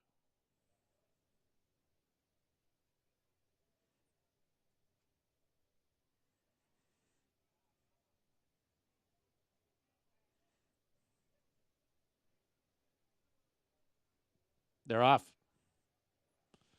Shell Shock broke well. Cost of Fortune and Hartley are close up. So Would Seem, and these 4 race out, and Cost a Fortune puts ahead in front of Hartley. So It Would Seem now settles third with Shell Shock fourth, then Big Java, and the trailer is Chai Tea. Cost a Fortune up the backstretch, a length and a half in front of the comebacking Hartley in second. So It Would Seem is third and 2.5 off the lead. She's 2 in front of Shell Shock, who has 4.5 to close.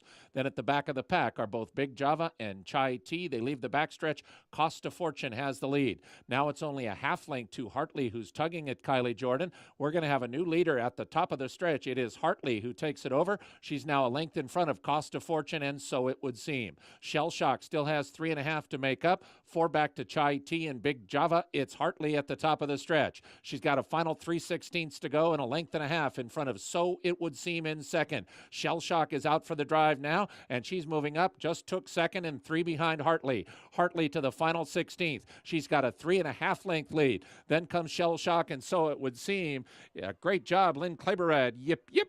Hartley goes to the front to win. Hartley beat Shell Shock by 2. Very close for third. Maybe Chai Tea just nipped So It Would Seem. Yeah, it looks like that 3 may have just got up for third. Hartley, though, your winner. Coming out of the grade 3, Iowa Oaks, the last time she was seen, that was in mid-July. Lengthy layoff. Picks up the second win of her career. Yeah, really good job by the trainer to have her ready, and nice ride. Kylie Jordan, she just kind of gave her an opportunity to get up in her hand. She has natural speed. I think they have a really good sprinter on their hands. They experimented stretching her out. I think this is what she wants to do, and this is a nice effort from her. Goes off at 5-2. 8-5 favorite defeated here. So Philly, who showed her hand in her debut, she could win fresh when she won first time out by 8 lengths at Oaklawn. Yeah, and that was a nice effort that day. And again, you know, just changing things up, experimenting here and there. This is what she wants to do. Daughter of Cairo Prince wants to be a sprinter, and a nice effort from her off the comeback. Maybe the performance of the weekend. It was in the 5th season Saturday in Hot Springs. Ginobili, huge effort to take that stakes race. First win outside of California. We'll have a recap coming up.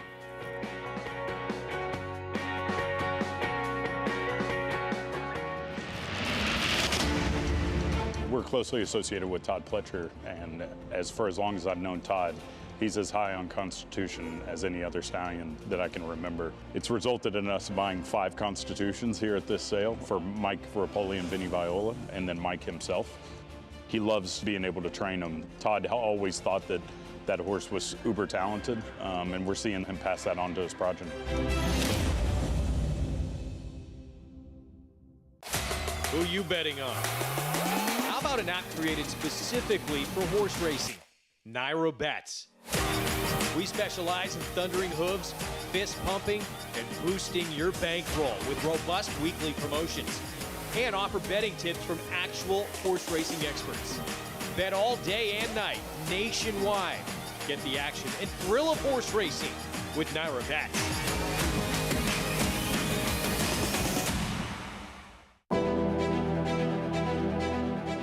You don't have to be a multi-millionaire to get into this game. You can have a few $1,000s and have fun with it. But with the bonds, you're actually going to win. I've had the opportunity to win multiple races. In fact, this year I won 2 times in one day, which is almost unheard of to be able to do. This is going to happen with them. You will get into the winner's circle in Saratoga. You will walk that horse in, and you will stand there, look at the crowd, and the bonds will take you there and get you into that winner's circle. And it won't cost you a lot of money. Tampa Bay Downs has a rich thoroughbred horse racing history in Florida dating back to 1926. Celebrities such as Babe Ruth, Jack Dempsey, and John Ringling all attended opening day. Saturday, January 14th is Skyway Festival Day. Watch talented 3-year-olds compete in 2 $125,000 stakes races, the Pasco for Colts and Geldings and the Gasparilla for fillies. Featuring full fields, great turf track racing, and a 15% takeout on RPIC 5, Tampa Bay Downs has live racing every Wednesday, Friday, Saturday, and Sunday. You're watching America's Day at the Races on FS1. It's brought to you in part by Naira Bets, where you can play all the races we bring you. Go to NairaBets.com and bet any track, anywhere, anytime. Feature. It's South Ozone Park on this Sunday card. Goes to Don't Lose Cruise. David Duggan taking over for the retired Rick Schosberg.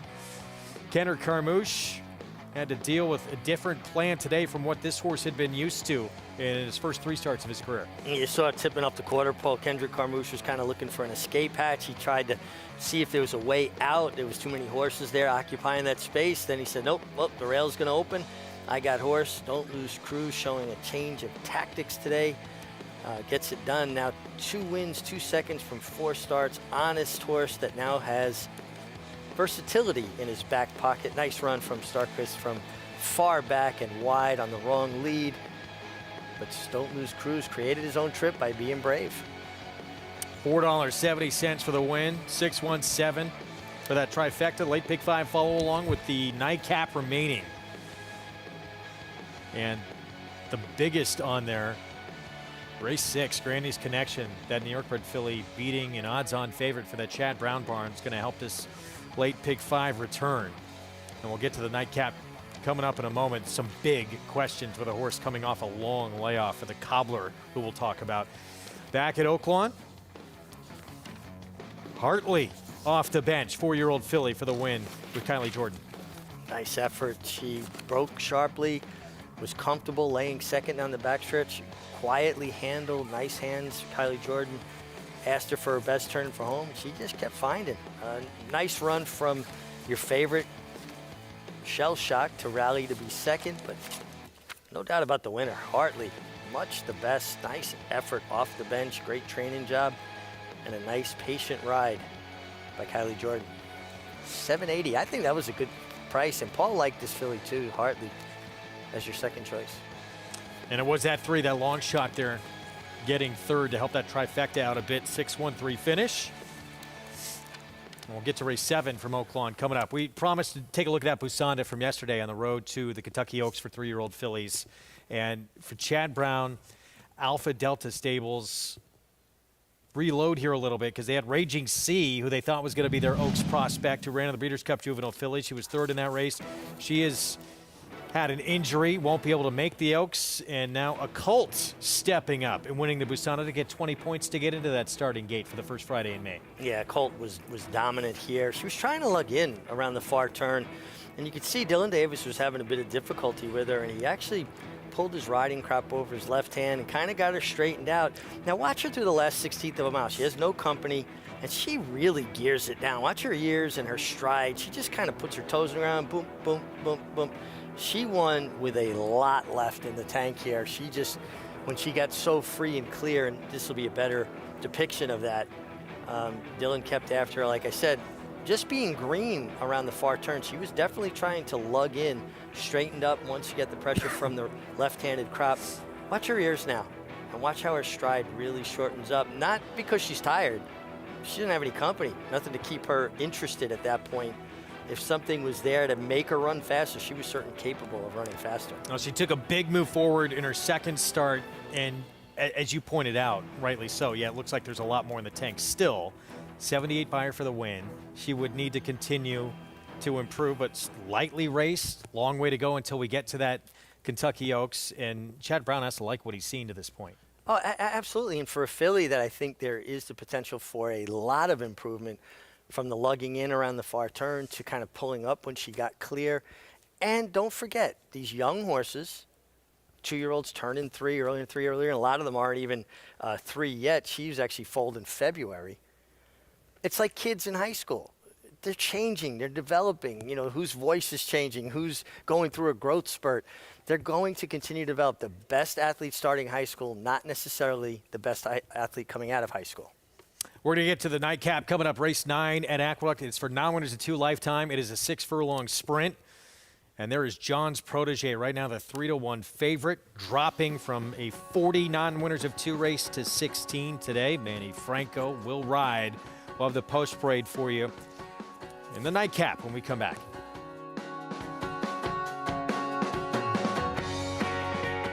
Undefeated Grade 1 winner Mastery was a multiple graded stakes winner at 2, including this victory in the Grade 1 Los Alamitos Cash Call Futurity. On the track, his recent top runners include these star performers. It's Midnight Memories who takes the lead. Midnight Memories, much the best in the Zenyatta. Scores by 3.5. Mastery, standing at Claiborne Farm.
You're watching America's Day at the Races here on FS1. Our Sunday coverage brought to you in part by Hillendale at Alapa. We get set for the nightcap here in New York coming up. Non-winners of 2 Lifetime competing at 6 furlongs in this finale on the Sunday card. The really interesting horse in here is the Cobbler. It ran such a big figure in his debut. It was a slow time. He got a big number for it. And came back, did not run well at all, and went to the bench. Been gone about 11 months.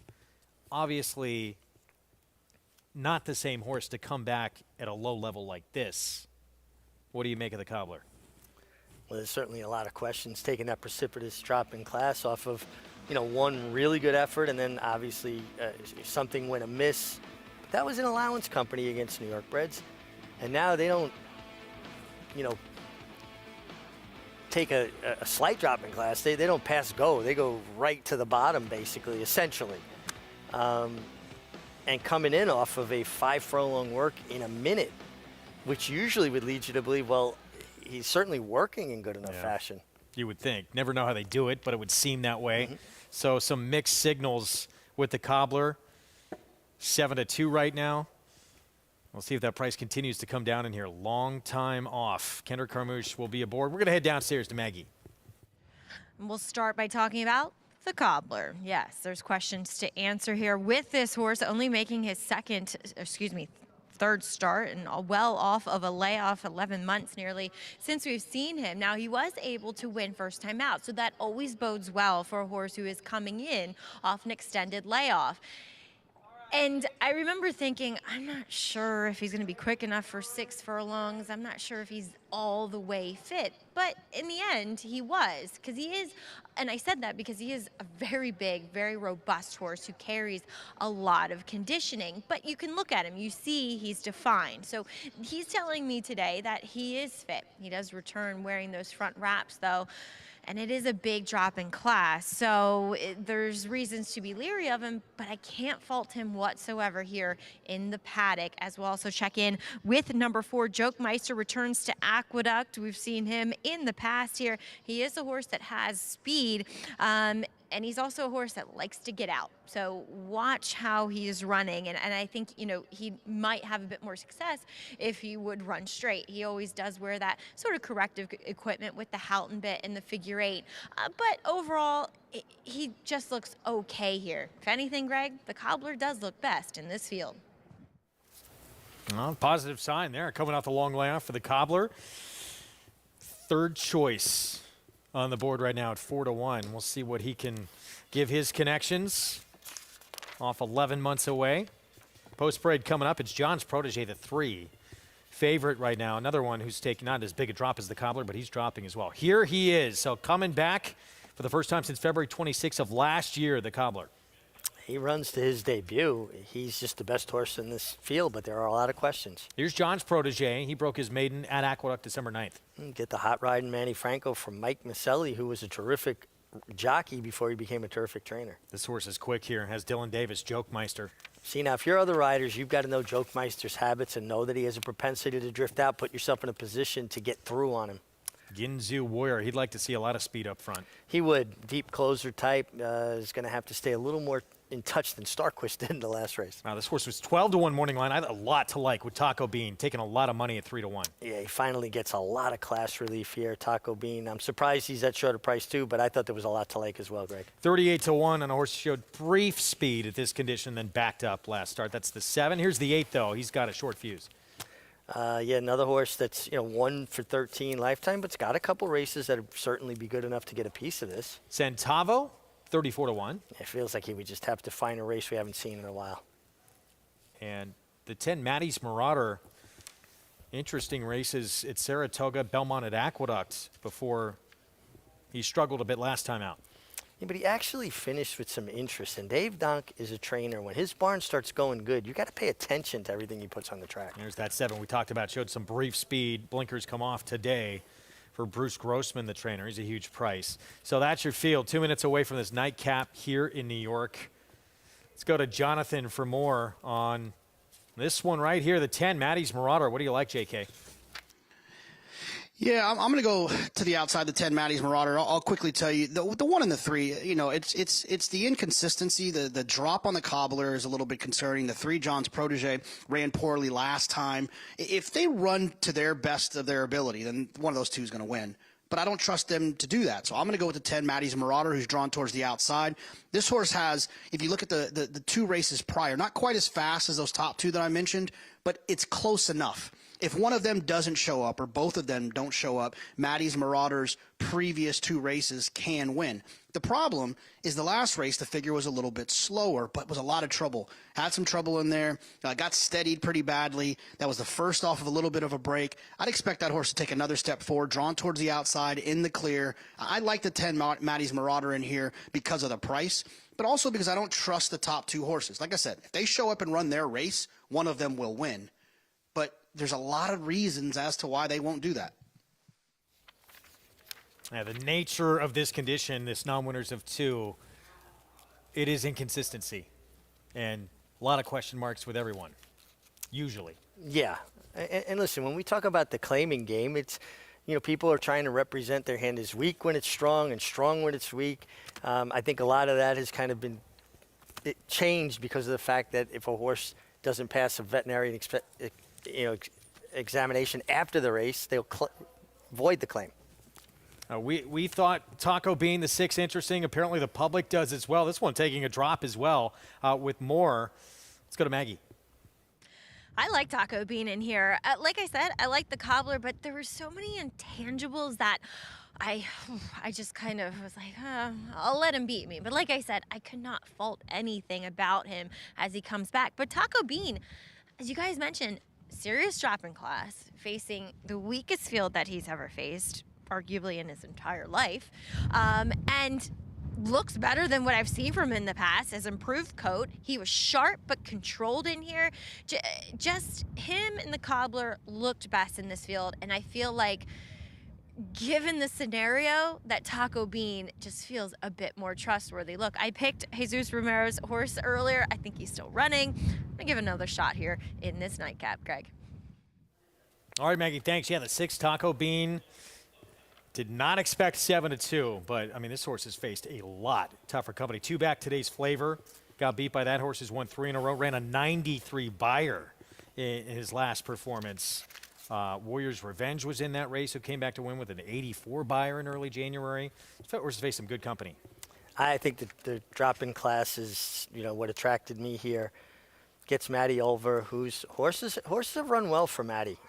She's hit the board with a lot of long shots. I thought Taco Bean, honestly, would be a bit of a bigger price, but I think a lot of people are seeing what we're seeing, just a lot of class relief. Yeah, Maddie Olver, for those who don't know, young apprentice, 10-pound apprentice, who you've talked to a little bit. What's the toughest thing to learn for a new rider? Staying calm. slowing things down. Don't get overwhelmed, and then it's frenetic. You've got to be very almost zen-like out there. Last to load, the 10 here, Maddie's Marauder. Let's go upstairs. It's the nightcap from Aqueduct on this Sunday card. Here is Chris Griffin. All in line. All set.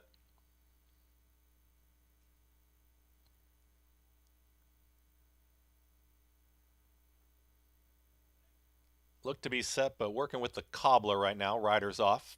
Kendra Carmouche climbing back aboard, it would appear.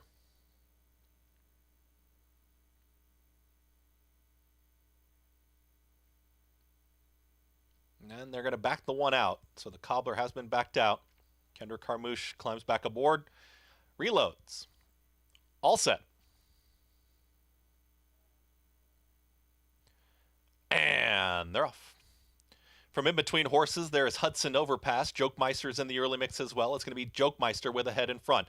Hudson Overpass is tracking in second. To the inside is John's Protege, and at the rail is the Cobbler. That's the leading four. Taco Bean is just off of them now in fifth. Outwider is going to be He's Got a Short Fuse. Towards the back end of the field, Centavo, Ginsu Warrior, and the early trailer, Maddie's Marauder. They're chasing Jokemeister, and Jokemeister will take him into the far turn. Less than 4 furlongs to go. Went 23.26 for that opening quarter mile.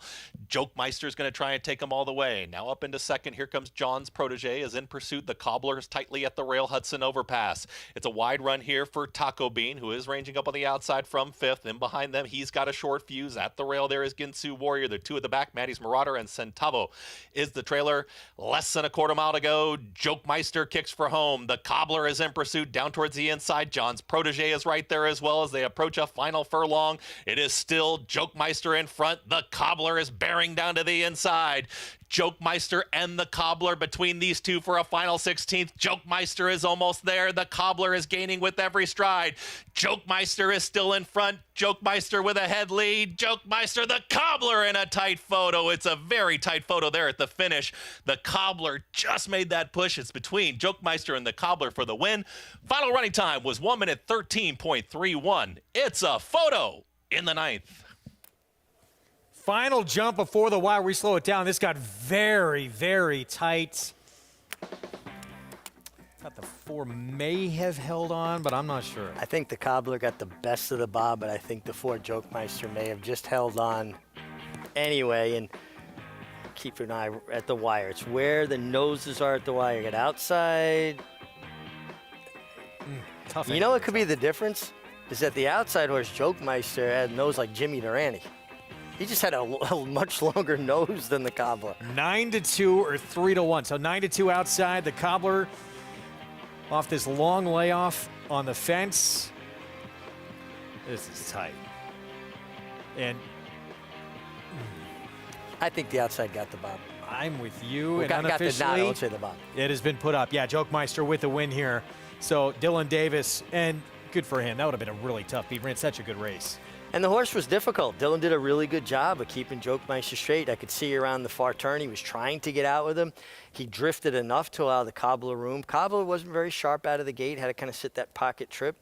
But he had his opportunity. There was enough space. Dylan did it just right, making it just tight enough without going over the line and taking his space, keeping his horse competitive and keeping the other horse in just a little bit of an uncomfortable position.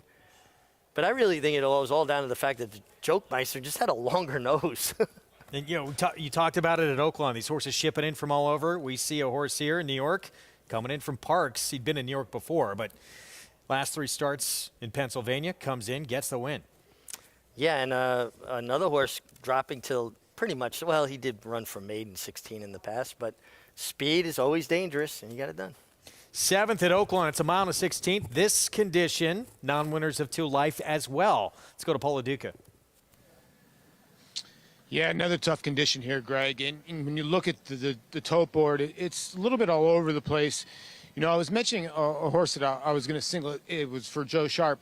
I meant Chris Hartman, the 2 in the next race, 4 left. But the 2 in this race was the other Joe Sharp that I was tinkering on, singling a little bit. And I thought the horse looked tremendous on the racetrack. Now, he does take the blinkers off. A horse that, you know, he took over from the Robertina Diodoro barn. And this is the lowest price that the Son of Tonalist has been in for. Francisco Arrieta aboard at 8-5. The worry is, with the blinkers on, this horse has not shown that much speed. The one time with the blinkers off was off a little bit of a layoff. This horse actually showed 22 and 45 speed. So most of the times you sort of associate blinkers putting speed into horses. It kind of took the speed out of the two. So I'm wondering what happens. But that also has been gate issues. If you look, this horse has broken dead last in almost all 4 of the starts, all 5 of the starts in the Joe Sharp barn. So that's what kind of, steered me away at 8-5, although I think he can win this race, most definitely in here. The 7, Great Heart, Johnny Ortiz, another horse dropping. And, Johnny's having a tough meet to start, but he's a darn good trainer. 1 for 3 at Oaklawn, this horse, with a second. And if he runs back to some of those races before he got on the turf, he's going to be a major player in here. You just don't know where his mindset is right now. And he's dropping for 30. Well, maybe that will help him. The 11, Quick to Blame. Jason Barkley having a nice little meet. I thought the drop in class, deservedly. This horse was claimed $50,000 from the Brad Cox barn and fired right back. It has not been disgraced. Lost to Tiger Moon. Tiger Moon came back to win. So at Turfway. So there's some good to see around the 11. I thought the 9 was very sneaky in here. Greg Compton took a horse 2 days ago from Al Stall, 12-1 on the morning line, that won off the screen and actually got claimed by Carl Broberg that day. I think this horse got a race over the racetrack and now gets Torres and, Johnny Court off. This horse could be forwardly placed. I thought the 9 was a tremendous price at 11-1. I do think the 2's the horse to beat, but I'm going to go 9-2 here, 2-9. I placed a little win bet on the 9. All right, Paulie, thanks. A lot of ways to go, it seems like, after hearing that report. And despite that, public all over right tone here, right tone, I should say, the 2 with that equipment change. Yeah, obviously there's a lot to like there, and I wound up on the 7, Great Heart. This horse has dirt races that are better than pretty much anything anybody else has run. And then he spent his last 4 starts, 3 of them on turf and 1 on synthetic. But his dirt races are certainly strong enough to win here. Yeah, I'm with you. I think people may be overlooking him a little bit because he hasn't been on dirt the last 4 starts. But his dirt races are better than any other surface he's been on.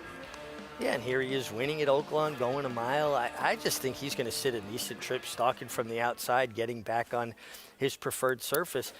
I look for horses that forms a little bit what I call muddied up, dirtied up, because of circumstances. This being maybe just surfaces he wasn't quite as comfortable on. 7-2, so drops down a touch. The 7, Great Heart. For, we talked about him earlier, John Ortiz in this one. 4, John Ed Anthony, Shortleaf Stable. David Cabrera. We'll see if he can make an impact here, getting back to what you would have to think his preferred surface here. And it's a great story, too. John Ortiz grew up in the shadow of Belmont Park, has really, found his niche and training for better outfits and doing a great job. He had a terrific year last year, winning 66 races, winning at 18% clip. I just thought Great Heart made a lot of sense for a horse that, he had a run last time on synthetic. He didn't care for it. He's back to dirt. I think that's going to make a big difference. Loading up. Favorites the 2, Right Tone, Joe Sharp, Francisco Arrieta, who we'll tell you more about a little later on in the program, and the great success he has had here his 3rd season riding full-time at Oaklawn. Vic Stauffer with the call with the late pick 3 from Hot Springs. Get Through goes in. Unified Dreams will be next. Wildwood's Warrior. Conspiracy Fact is ready.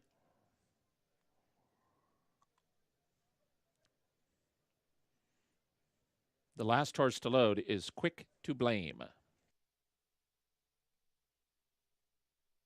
They're at the post.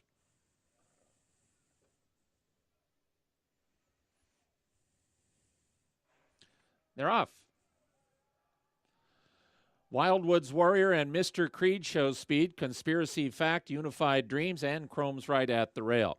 Quick to Blame going to take back off that fivesome. Then comes Great Heart and Right Tone.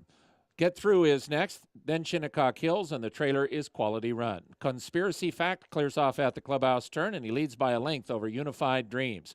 Quick to Blame is tugging at Elvin Gonzalez, wants him to go. Elvin wants him to sit 3rd and 2 from the front.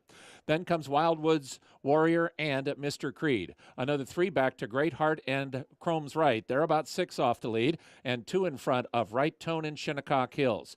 Get Through has 12 lengths to make up, and he's 2 in front of the trailer Quality Chrome. Conspiracy Fact doing it well. Conspiracy Fact 3/4 of a length over Unified Dreams in second. Then comes At the Rail and Wildwoods Dream. Quick to Blame still in good striking position if he's good enough.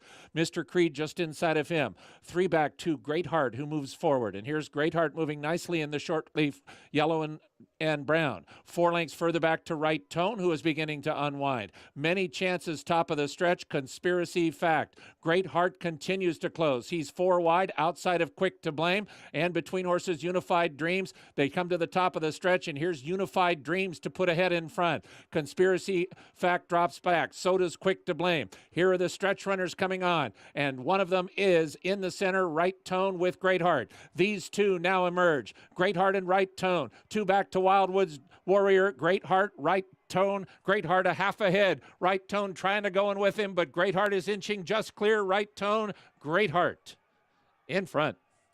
Great Heart beat Right Tone. Mr. Creed was 3rd, and 4th was Get Through. Great Heart, the win, 7-2-5 finish. John Ortiz, David Cabrera, Short Leaf Stable. I think Great Heart just getting back to his preferred surface, kind of made a long, sustained run. Looked like he was going to get collared by the 2 Right Tone, but he dug in and found more under a very strong ride by David Cabrera. And Great Heart, son of Empire Maker, gets his 2nd win, getting back to the dirt. Long way back to 3rd. And Great Heart, I think, going to stick on this surface for the foreseeable future. Yeah, you know, listen, a lot of times horses change surfaces for different reasons. From a pedigree standpoint, they think maybe they'll improve. Sometimes just from a soundness standpoint, they feel like maybe they're running down. The dirt isn't, helping them. This horse is a dirt horse, and he showed that today and wound up going down to 3-1. I think the public kind of jumped on that same idea that I had, that his dirt races were just more than strong enough to win here. Actually, he showed some ability, his 3 turf starts, but yeah, certainly it looks like he is more at home on dirt. Picks up just the 2nd win of his career. Goes off at 3-1. And one of the prices from this one coming up in just a little bit. The feature race coming up next. The nightcap still to come as well. We'll see Digital, that we talked about at the top of the program, making his 6-year-old return in that feature race, and he's going to be cutting back in distance. We're going to take a timeout. Great Heart taking the 7th here at Oaklawn, getting back to his preferred surface and looking impressive doing it.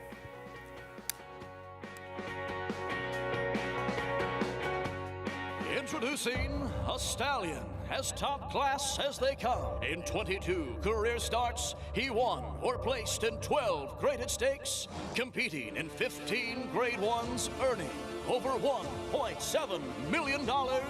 His undisputed speed is evidenced by 7 100-plus Spire speed figures, a 3-time Grade 1 winner, Raging Bull. This season at Oaklawn, we've got more of everything. More of the top thoroughbreds in the world. More days of live racing. And the largest purses in our history. All at a completely reimagined Oaklawn. Come be a part of this historic season at Arkansas's only casino resort. History remembers moments of extraordinary strength, skill, and determination. True greatness is forged by those who fulfill their destiny.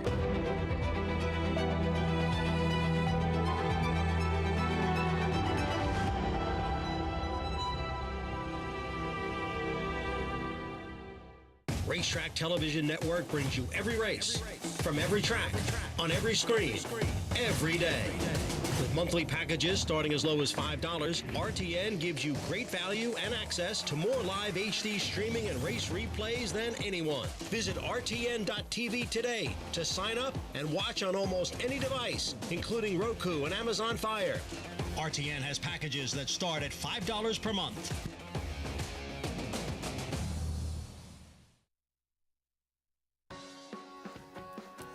We're back on America's Day at the Races on our FS1 coverage. Card in the books in New York. Getting to the feature coming up out in Hot Springs, Arkansas. New York closes out their card with Jokemeister, Dylan Davis, Michael Catalano, and a 4-year-old son of Practical Joke hanging on in a photo finish for the win. We saw Dylan Davis there holding up 4 fingers, denoting his 4 wins on the card today. Another rider riding in good form and did it just right here. When we talk about race riding, this is race riding. You got a horse that's drifting out. Horse gets up inside of you.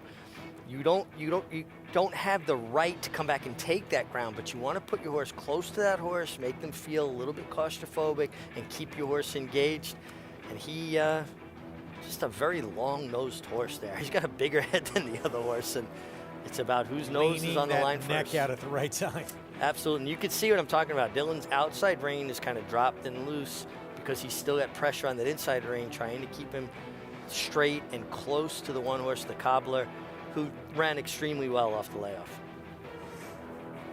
$11.40 for the victory. I mean, you love, as a rider, being in that situation, in a duel like that? Oh, absolutely. Especially, most horses are going to be just a little bit braver outside the other horse. You have exceptions, but when you're riding well, things seem to go right and your confidence level's there, and Dylan certainly displayed that with his 4th win of the afternoon. Leading rider last year on this circuit and picking right up where he left off, Dylan Davis. Greatheart back at Oaklawn takes the 7th. David Cabrera, John Ortiz, and Shortleaf Stable winning connections.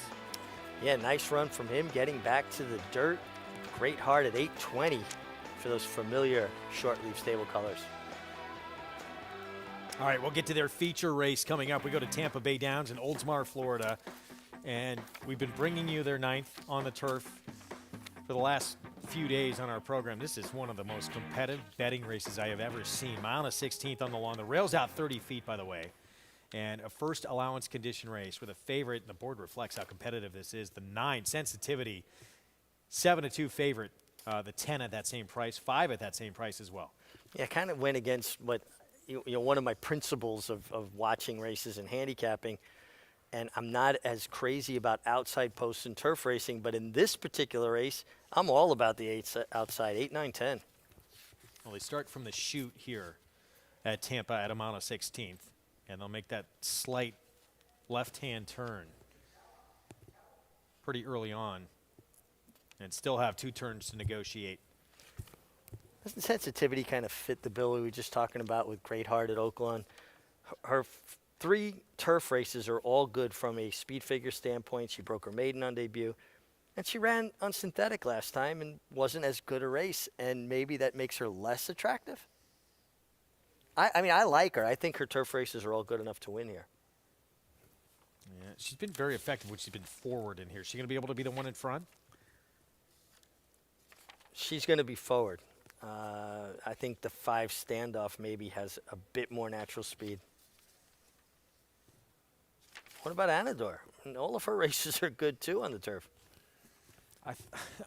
There's big prices in here on several runners that they're not that far off the top choices in this race. I mean, if you're looking at playing trifecta or superfecta, this is the race to do it. And how many races on turf are decided by trips? And in a race that's this competitive, we're talking inches. It's going to be about who gets the right trip. Every turf trip you possibly could have, you know where you want to be? Like 3rd, 4th in the pocket on the rail. As long as they're not flying, right? 3rd, 4th on the pocket on the rail. Sit there, save ground, patient, patient, patient. Most horses have less than a 1/4 of a mile run in them, and on the turf, it's more explosive. Horses are able to accelerate quicker. The longer you have to sit, the more you're going to finish with. How long did it take you to get that timing down to be that patient and wait? Oh, it's a learning process. I don't think any rider starts out riding the turf as well, because dirt racing is run differently. They go faster earlier, slower late. Turf racing, they go slower earlier, faster late. And tactically, you've got to learn that patience. It's so exciting, though, because when you see a good turf runner kick into gear and show that turn of foot, it is fun to watch. Jason Beam, the call. Here's race 9 from Tampa Bay Downs.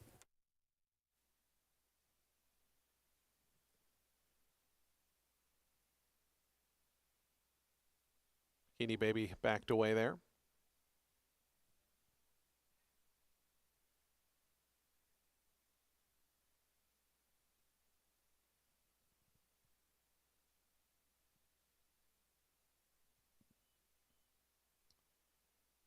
Standoff, Sensitivity going to be the next 2. As we just await Anador and Antonio Gallardo to the outside, ready to wrap up a Sunday. Ready to close out day number 29 of the season here at Tampa Bay Downs. Again, back at it Wednesday, Friday, Saturday, and Sunday this coming week. Anador goes up and in. They're in the gate. And the race is on.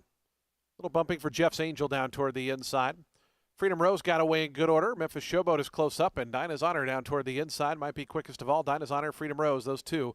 1-2 as they come into the stretch the first time round. Anador up from the outside, now moves into third. Just in behind runners, Standoff is in fourth. That one's outside Sweet Duchess. Jeff's Angel, under a bit of a hold down toward the inside, is racing along in sixth. Then we come back to Sensitivity. The Gray is seventh. Just inside of that one comes Memphis Showboat, who's now eighth. Length and a half more, then back to Gabby Squared, and Bikini Baby is the trailer as they have 6 furlongs left to go, and Freedom Rose they got to catch. Freedom Rose leads them midway on that first turn in front by almost 2 now. Anador up from the outside, Dinah's Honor. They're second and third. They got that opening quarter mile in 24 1/5 seconds as they peel onto the back stretch. Sweet Duchess is fourth in the yellow colors, about 4 off the lead. Then comes Standoff in the lime green in fifth. Sensitivity's after that. The Gray is sixth. Down to that one's inside. Jeff Angel is seventh. Then we come back to Memphis Showboat, Gabby Squared. They race 8th and 9th, and Bikini Baby's at the back, but the 10 of them only covered by 7 now as they take much closer order. 50 and 2, that's part of why they're taking closer order. They've slowed down up front. Sweet Duchess, Anador up on the outside, Freedom Rose also right there. So they head toward the far turn, and it's Anador just in front. Freedom Rose down toward the inside. Sweet Duchess looms up from third. Length and a half more back to Dinah's Honor. Trying to get going now is Sensitivity. Gabby Squared is also putting in a bit on the outside. Anador the leader. It's Anador to the quarter pole, a half length. Sweet Duchess. Here's Gabby Squared up on the outside, who's moved into third. On the far outside, starting to roll is Memphis Showboat as well, as Anador leads him into the stretch. Sweet Duchess still a length behind in the second position. They've gone 3 in front of Standoff, Gabby Squared, and Memphis Showboat. A final furlong left to go. Anador looking to make that last 150 yards. Sweet Duchess trying to nail her on the money. It's Anador still in front. Sweet Duchess down the outside. One final try. Anador holding on. Anador to win it. Sweet Duchess was second. Third, Memphis Showboat. Fourth was Standoff. And fifth looked like Gabby Squared. 10-8, 6-5. It's Anador, trainer Mike Deeney, Antonio Gallardo aboard for the victory after 3 consecutive runner-up finishes by narrow margins. And trips make the difference. There was no pace on whatsoever. They went a half in over 50 seconds.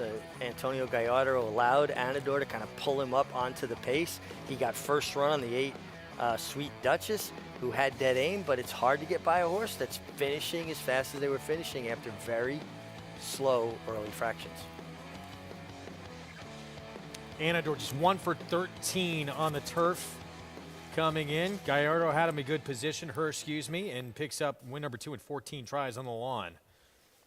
And getting over a little bit of that second-itis of late for the victory. We'll have these prices for you coming up. When we come back, we'll get back to Oaklawn. Their feature race still to come, nightcap as well, and that's where we'll see Christian Torres in the finale on the card back in action. Came into this Sunday afternoon leading rider atop the jockey standings. He's having a great start to this meet in Hot Springs.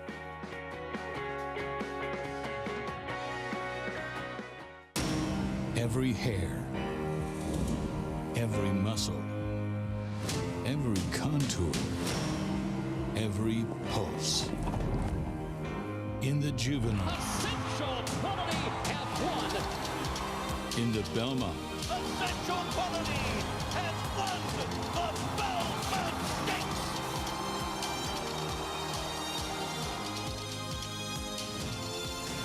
Well named.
During Leo McLaughlin's 22-year run as mayor of Hot Springs, starting in 1926, the city became a haven for notorious criminals and gangsters, most notably Al Capone. A lot of people aren't aware of the fact that in 1931, Las Vegas, Nevada had 5,000 people in it and no high-rise hotels. Everyone was there to build the Boulder Dam, which became the Hoover Dam. At the same time, in 1931, Hot Springs had 20,500 people in it, 22 high-rise hotels, and $100 million in gambling income. The only difference was here in Arkansas, it was illegal, but it was okay. During the spring, tourists could find themselves rubbing elbows with gangsters and Major League Baseball players. Everyone year-round could enjoy the hot mineral baths, hunting and fishing and gambling. But in the spring, it was the opening of the live thoroughbred race meet at Oaklawn Park. And man, was it a happening place.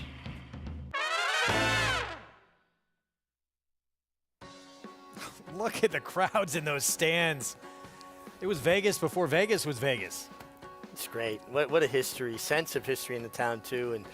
And actually took the gangster tour with Michael Canali, Zoe Cadman, Joe Chile. We had a great time. We explored Chris Knight. We explored all of that, and just seeing the history and the fact that they used to have spring training there, baseball, the gambling, and the town is still all about that. Like you go out to dinner, it's like Saratoga. What's the conversation in the restaurant? It's about what happened at the races that day and what to look forward to the next day. It's a lot of fun. Sure, Babe Ruth, Al Capone are rubbing shoulders going to the track together. You know Babe Ruth was sending it in. He was a guy who loved the action. Come on. No question. Feature race coming up next in Hot Springs. 6 furlongs. We'll get to it coming up. We're going to look back to yesterday. What a performance from Ginobili. Questions with him, even though he was a heavy favorite coming into this race. He'd not won outside of California, and he had 2 really poor performances, specifically at Oaklawn. He put those questions to bed. Yeah, he was able to just set up shop just outside Dreamer's Disease, who had a lot of speed, and used him as basically a pacemaker. When he started to tire, Ricardo Santana opened up at will around the far turn, put an insurmountable lead on his rivals. Running Ray got a nice ride and a good trip to get up for second at the saving ground. Rated R Superstar lost a lot of ground, got up for third. But the race was all about Ginobili, who was much the best. Just dominant. Former runner-up at the Breeders' Cup Dirt Mile behind Life is Good, setting himself up potentially for a very big year. And good to see the 10-year-old Rated R Superstar, who won this race last year, was coming in off a big performance, showing he could still get it done, hitting the board in the race. Yeah, you know, there's a lot made about horses' ages, and I think it has less to do about horse age and their desire. If they still enjoy their job, I don't think there's any reason why a horse can't compete into those later years like 10. Again, as long as they're sound physically and mentally are still enthusiastic about their job. Yeah, that was probably the performance of the weekend. Ginobili was so impressive in that 5th season. Feature race, it is next in Hot Springs. 6 furlong sprint, starter optional claiming race. And several ways to go in here. Full Authority right now on the rail. The favorite the last 2 times, Paul LaDuca, that he's been at Oaklawn, Full Authority came away a winner. Yeah, he did, and he's a very formidable foe. He's 2 for 11 here, lifetime. He does draw the rail. I think the issue with the one Full Authority is the last 2 times that he's run, he didn't break well. Now, I think that's because of the layoff. Sometimes a lot of trainers would tell you when a horse doesn't get out of the gate, it's usually, you know, a little bit of soreness in the backside. And, you know, Greg Compton, like I said, a very, very good trainer.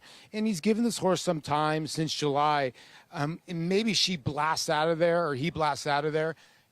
Because the 2 horse in here, 4 Left, is the horse I like. You know, when you go back and you look at some of his races, Obesos, some of the other races, I think that he can get to the front end. If the 1 makes a mistake at the beginning and the 2 can maybe control this race, your worry would be that the 2 gets to the front, the 1 gets a tiny bit left and rushes up, and that turns into a speed duel. So I'm hoping that doesn't happen. I do think the 2 off the claim for Hartman, who's just so dangerous, has a big, big look in here. And I think Full Authority, like you said, if she can get out or he can get out of the gate, he could be tough. You know, Digital the 7 is not taking any money for Rick Hiles on the cutback. If there was going to be a speed duel, I would think that horse would be rolling late. And just really not taking the money that I thought. 9-2 for Danny Cabrera, but 0 for 3 here at Oaklawn. Maybe everybody's looking at that as well. And then the other horse I thought had an outside look was obviously the 6 horse in here, Jerry's 80, Christian Torres and Kenny Smith. Horses run some good races here. 4 for 11 lifetime, can run well fresh.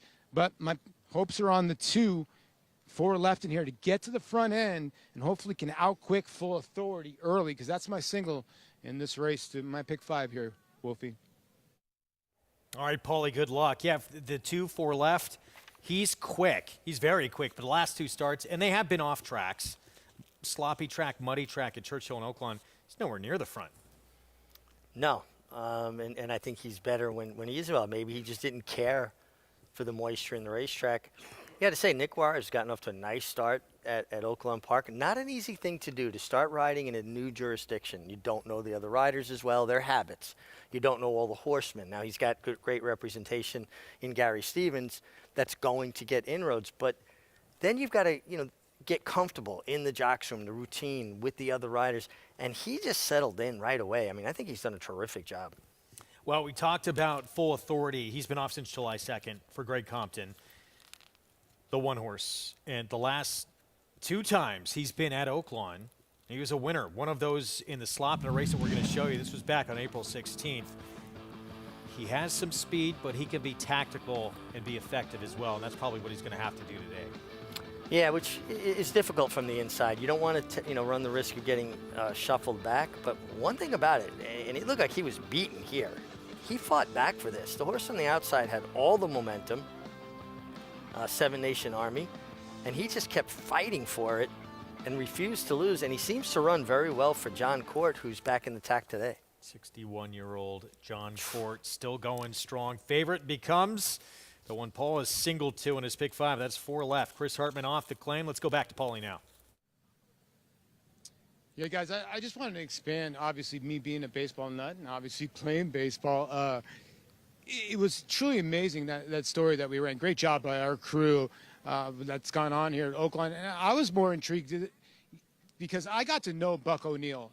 Buck O'Neil was the Kansas City Monarch Negro League manager for a long time and played, and he passed away in 2006, but I got to know Buck, and he was always a guy that was always an ambassador for the Negro Leagues. And to also realize that maybe Babe Ruth was here, how about Satchel Paige and Josh Gibson? Because a lot of people think Josh Gibson might be the true home run leader. He's got over 850 home runs in the Negro League. So we talk about Babe Ruth and everybody else, but how about a little Josh Gibson and Satchel Paige playing the horses here at Oaklawn? Still have a Satchel Paige card, I believe a 56 in my collection. What is that worth?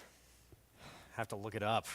Great history, though. And this town, you talked about it. Look, you used to have spring training out there with the baseball history, the gangster history, and those crowds that you saw. And moonshine was a big part of it. And I love that it was actually like safe haven. There was a truce there. Yeah. Gangsters could be seen out together or golfing together. There were no vendettas were allowed there. Going to keep it cordial and civil there. But just what Paul touched on, the sense of history, and that's what's alive in Hot Springs, just like it's alive in Saratoga. I mean, it's just places that are timeless and that really embrace that sense of history. The town's built around the racetrack. Everybody's talking about it, especially when the meet's on. That's the talk of the town. Makes it so much fun when you're involved in it. Post time coming up for this feature. Let's get Jonathan's take. When you're looking at 6 furlong dirt races, there's nothing I love more than speed. The problem is there's not really any speed in here. If you look at all the horses, in their last 2 starts, none of them have made the lead by the first call. So in a sprint race on the dirt, it's not often that you see that. You usually see some type of sprinter who can find the front end. Sure, some of them have found the front end previously in their career, but there's just no blazers in here. That's the point I'm trying to make. And because of that situation, I will go to a closer. But that's only because I don't feel like the closer is going to be that far back, and I don't feel like the other horses in the race can actually use their speed to their advantage and a disadvantage to that closer. I'm going to take the 7 Digital in here. I just think he's better than these horses. I hate closers in dirt sprints, but I just feel like he's going to get invited into the race. Richie and I talk about that often, where you invite a closer into the race. I think Digital's going to be invited right into the race, and when they turn for home, he's going to be kicking home. He's a kicker here. He's the guy that's going to finish his race, and I think he's going to be close enough and connected enough to this race to be able to finish it with no one that really seems like they want to go to the front end. I'll take the 7 Digital. Yeah, that was the early surprise on the board that he was taking no money in here, because even though he's cutting back, shortening up to 6 furlongs, this horse is capable of sprinting. This horse was second, only beat a half length to a Grade 1 winner. Echo Town had won the Alan Jerkins. He has ability. He was third to Nashville, who at one time he's put in some huge efforts sprinting. Now, that money's starting to come in now. You know, just what Jonathan's talking about there. You got a horse that obviously has stamina coming off of longer races. And now, because of the lack of real speed in here, should be fairly closer. And that's always my problem with riders that hold up speed horses so much and allow the closers to be in close proximity to them. Your strategy, in essence, becomes, I'm going to outclose the closers. I'm going to outkick the kickers. And I just think that's a poor strategy. So the fact that Digital can be a bit more involved, has shown ability sprinting, I think that makes a lot of sense. I thought the 4 Chief Ron was a bit interesting. Now, his Oaklawn races haven't been great, but I just don't think he was as good a horse then.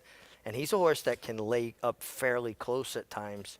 And maybe in this race, at 8-1, he puts himself in that position. There he is. I was just going to bring him up as well. He's actually won 3 of his last 5 starts. I thought he was a major player in this spot if that form, can transfer here to Oaklawn. But you see, too, off the bench, short layoff, but you see that bullet 3 furlong move, which to me is a sign of intention here. He's going to be sharp out of the gate. Exactly. It speaks to wanting to have a horse sharp, make them as sharp as possible. I think he's interesting, and I think Jonathan made a very compelling case for the 7 Digital. Who's 5-2 right now, same price as the favorite, who's 4 left for Chris Hartman. We'll see if the 2 can be quicker than he has the last 2 starts on off tracks where he's been nowhere near the lead. That's usually his game, being in front. Let's go to Vic Stauffer, feature on the Sunday card from Oaklawn. They're at the post.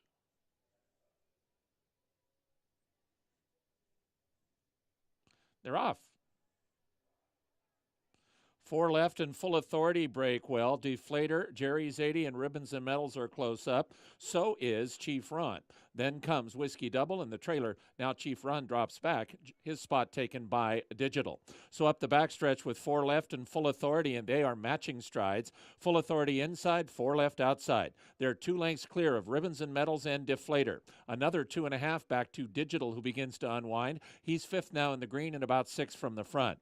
Chief Ron has 8 lengths to make up. Whiskey Double is alongside him, and they round the far turn with Full Authority and 4 left. Full Authority, a neck in front of 4 left in second. Digital continues to catch the eye. And here comes Digital, and he is being very confidently handled by David Cabrera. David thinks he's loaded with Digital. We'll find out in the final 3/16. It is 4 left and Full Authority. Digital is in the center. He's a length from the lead. Still has to run down Full Authority, who's fresh. Full Authority, 4 left. Digital flattens out, and Full Authority is clear. Full Authority from 4 left and Digital. It's Full Authority in front.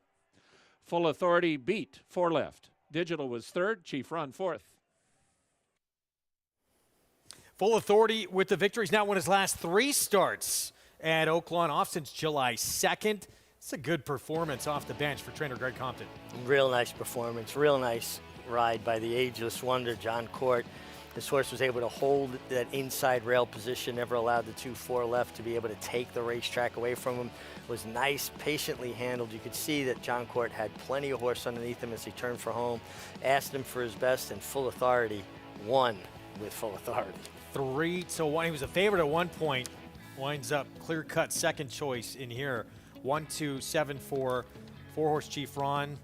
Break didn't go great, and he got shut off early on. He found himself near the back of the pack, and that was pretty much it for him. Yeah, and the race was dominated on the front end. And again, when Jonathan talked about a race, it didn't look to have a particularly strong pace on paper.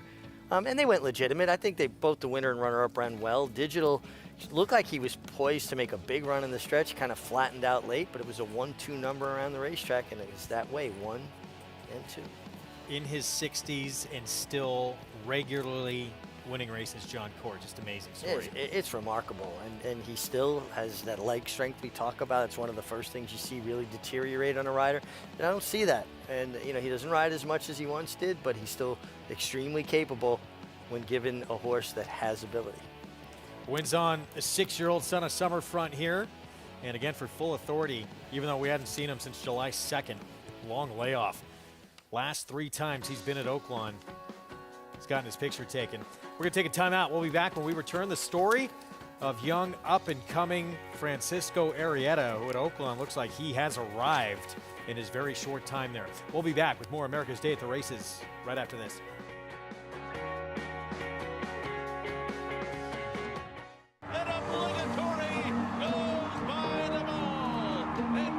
Here comes Malathaat. Here comes Clairiere on the outside. They're coming to the finish, and it's going to be Clairiere.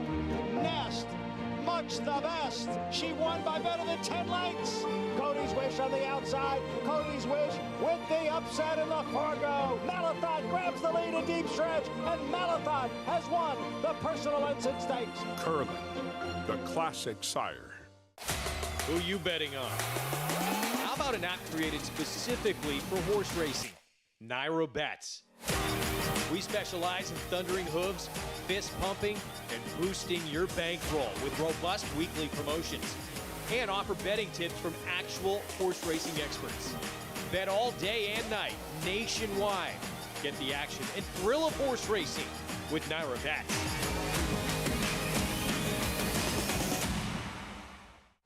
Consistently versatile with 25 Grade 1 winners on every surface from 6 furlongs to 1 1/4 miles all over the world. Switzerland in the Dubai Golden Shaheen. Switzerland wins. Churls Fight running on. Mason in front. Churls Fight on the outside. At the wire. Photo for the win. Olympiad gets the gold in the Jockey Club Gold Cup. All purpose, all places, all power. Speightstown. It's America's original sport, and no one covers it better than America'sBestRacing.net. From the sport to the lifestyle, the best races, horses, and destination venues, cocktails, gambling, fashion, and more. America'sBestRacing.net is a sport for you. Live it, love it, bet it.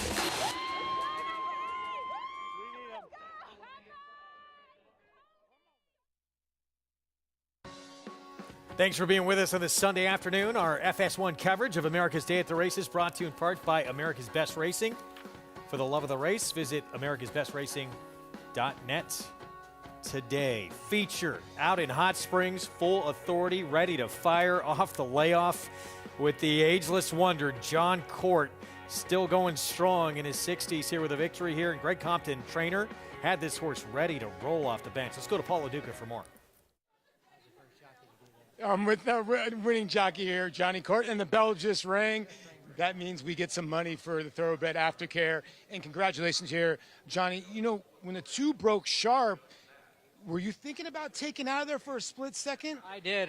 It crossed my mind, but he didn't quicken enough to clear, and he just sat right there, so I was able to occupy my space, and he probably didn't like that, no doubt, but I had to utilize what was handed to me, and then I just took advantage of it from there. This is a nice horse. I mean, this is a horse that has had some gait issues a little bit, but when he gets out of the gate, he's pretty tough, no? Yeah, on his day, he's tough to beat, and I watched him run over the course of years, and I had finally the opportunity to ride him. I just had remembered watching him and studying him, and we've been getting along great ever since. Johnny, you're at age 62 right now, and let's put it this way, you look better than me, so I'm jealous as can be. It doesn't get old winning races, does it? No, it doesn't get old. It makes it tough to take the white pants off. That crossroads is eventually coming, but for the time being, I'm going to continue to ride, and I'm very blessed that I have these opportunities that people provide for me. I want to tell you this. I know I want to tell you this. Our colleague Richard Miglieri, I think he's a little jealous. Oh yeah, Richard, I love him. He's great. He's great to ride with, and I love his commentary. Thank you very much, Johnny. The ageless one, like you said, it's just a number at age 62, my friends. Incredible what he's doing. I just asked you, would you want to wait a few more years, get back in the saddle? You said, yes, of course. But Yeah. that he's still doing it, and the commitment to stay in shape like that on a daily, day in, day out, takes a lot of commitment. No, absolutely, and I think that's the key to his longevity and his success, how well he takes care of himself, and the longevity, I mean, the enthusiasm, I should say. He's got such a great attitude, and he loves what he does. And listen, I had an opportunity to ride with John pretty steadily for nearly 2 years, and just a wonderful rider, a guy who puts his horses in forward position, and another guy. I've got a lot of friends around the country that I competed with. Maybe we weren't always friendly in the heat of competition, but you wind up with so much mutual respect for each other. We had a big race at Oaklawn towards the end of the meet last year. He schooled all those younger riders in that race. It was a big stakes race, I believe, winning for D. Wayne Lucas. He can still do it, absolutely. Gets the win here on full authority for Greg Compton. And still have our nightcap coming up, which we're going to get to. I think he's got a shot in the last two, by the way. John Court. John Court, yeah. He's on Funny Uncle the 6. New gelding gets Lasix and did not run bad at all against this level of Churchill. That was back in November. Well, someone else who might have a big shot in this race coming up, Francisco Arrieta. He is living out his dream. He is among the leading riders at the Oaklawn meet in just his 3rd season riding there full time. But that dream early on may have seemed more like a nightmare for him. Got few opportunities, even fewer trips to the winner's circle, and it made him question that he had to have unwavering faith to see that his dream would eventually be realized. Francisco Arrieta's childhood dream was to become a jockey. Because my first time when I see a horse, man, I fell in love. What a beautiful feeling, Arrieta, a native of Venezuela, moved his tack to the United States in 2014. When I started here, it was hard for me, to get a chance. I don't speak any English and I don't know nobody. It was pretty hard. I have to gallop like for 2.5 years and ride a couple horses, it was really hard. He would need a strong belief in himself because this dream would require plenty of patience. Over a 3-year span from 2015 to 2017, Arrieta rode 210 races, winning just 3 times. Yes, 3 years, just 3 winners. For sure, I work every day, almost don't no day off, working hard. But patience, work ethic, and faith in God would lead Arrieta to finally break through as leading rider at smaller tracks off the beaten path. I was in New York at the time. I started working for Robertino Deodoro, galloping, and I galloped for him like a year, and I asked him for ride horse, and the opportunity didn't come in New York, so they moved to Arizona.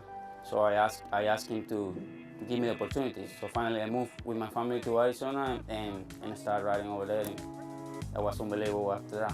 It's going to be Senor Friday to win the Turf Paradise Derby. He's one of the hardest workers. He's a very good worker, got a good attitude. He's a good rider. He's a kid that started right from the bottom up, paid his dues, and it was just 3-4 years ago where he was galloping and picking up claimed horses for us at Saratoga during the summer to make extra money. So he's come a long way in a short period. Like I said, he's a kid that started right from the bottom. So got to give guys like him a lot of credit.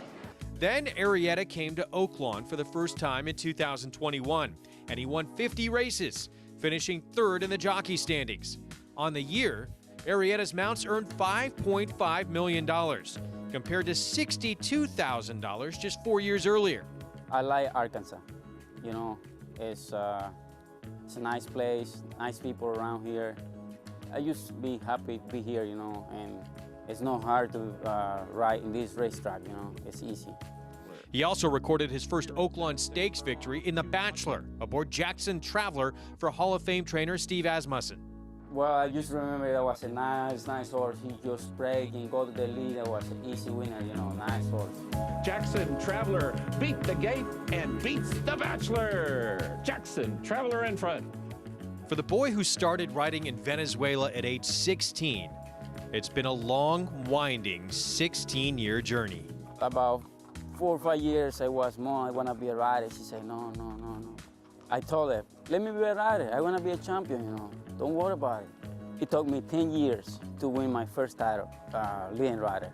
10 years, working hard, no day off, no vacation or nothing, you know. So, but here I am.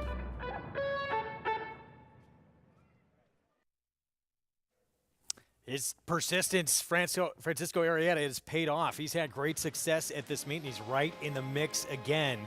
Not going to see him in this nightcap, his Mount Scratch, but you can see he's right up there with Christian Torres and Rafael Bejarano. Interesting leaderboard right now with those names. Yeah, and we got a long way to go. This isn't a sprint, it's a marathon, but I love stories like that. I love to see hard work rewarded, and you talk about the persistence. You know when you succeed?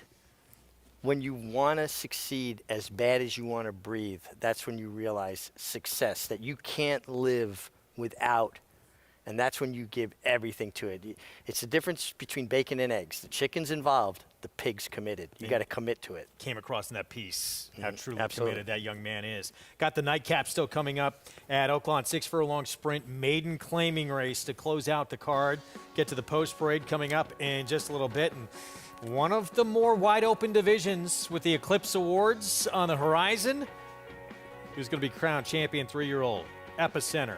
3-time Grade 1 winner Teba, or the Turf Horse Modern Games, who's got 2 Group 1 wins against older company. We'll be back.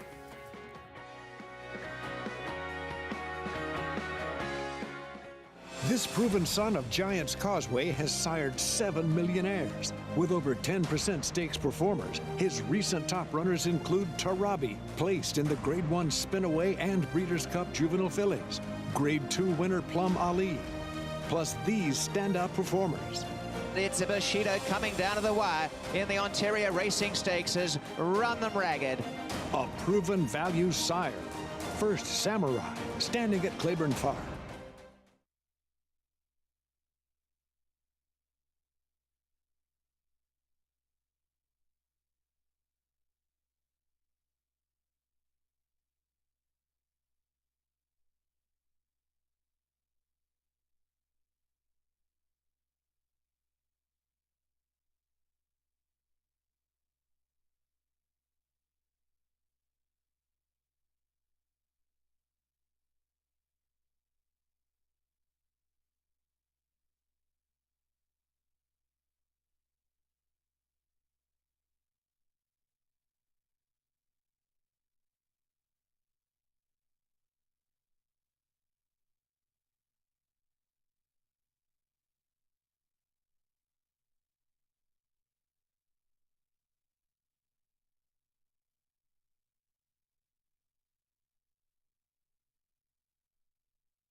We're back on America's Day at the Races. We have the nightcap still to come at Oaklawn, as we teased going to break. One of the more wide open divisions in the Eclipse Awards, that 3-year-old picture with Epicenter, Travers winner, 3-time Grade 1 winner Teba, and then Modern Games, who's in the mix with those 3 grade or Group 1s on grass, and 2 of them came against older company.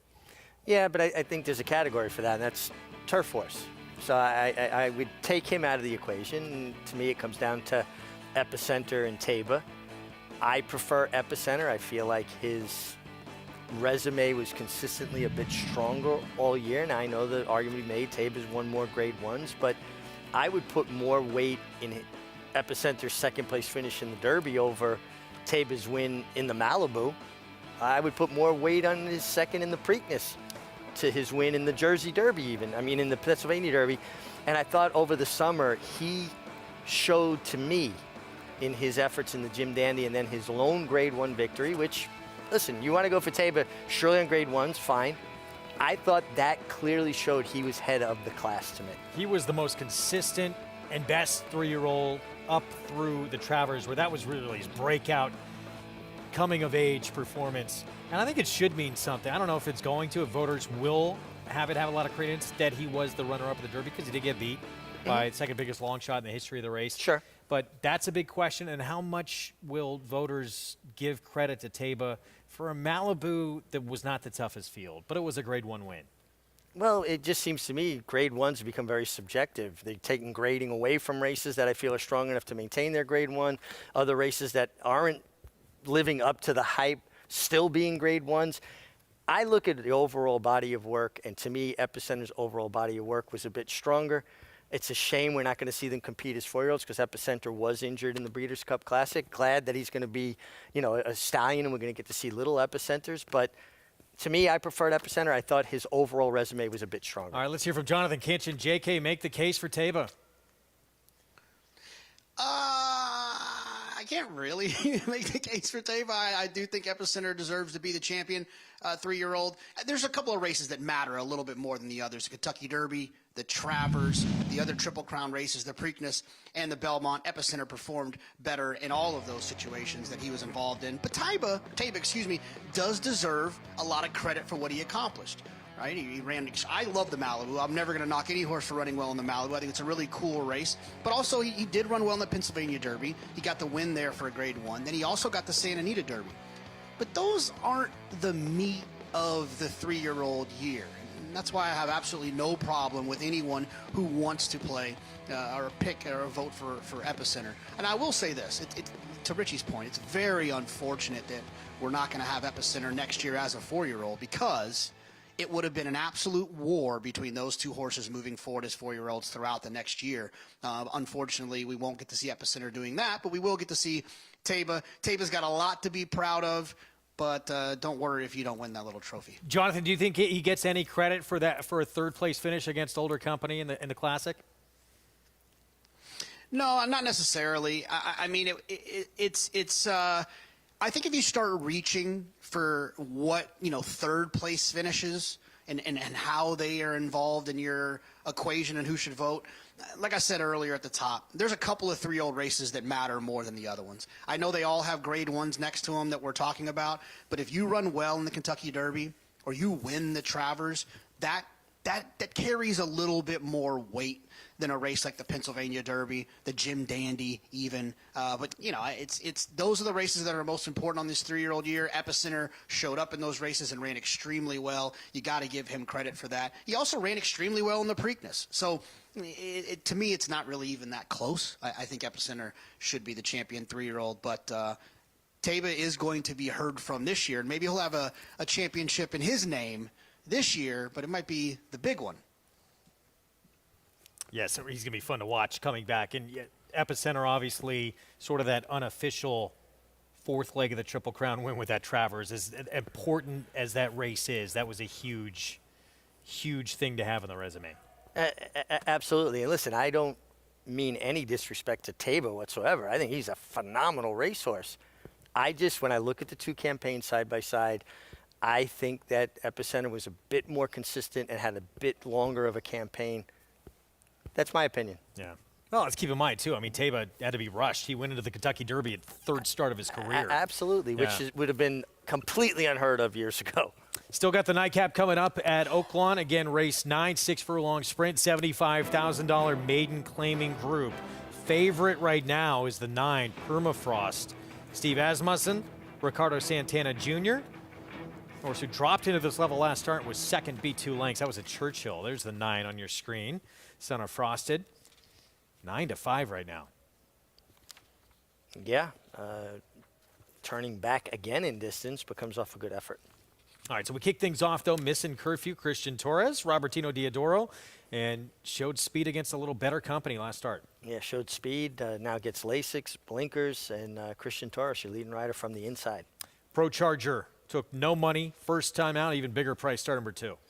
Yeah, and that was on turf and really didn't show very much of anything. Would have to really turn it around with the surface switch.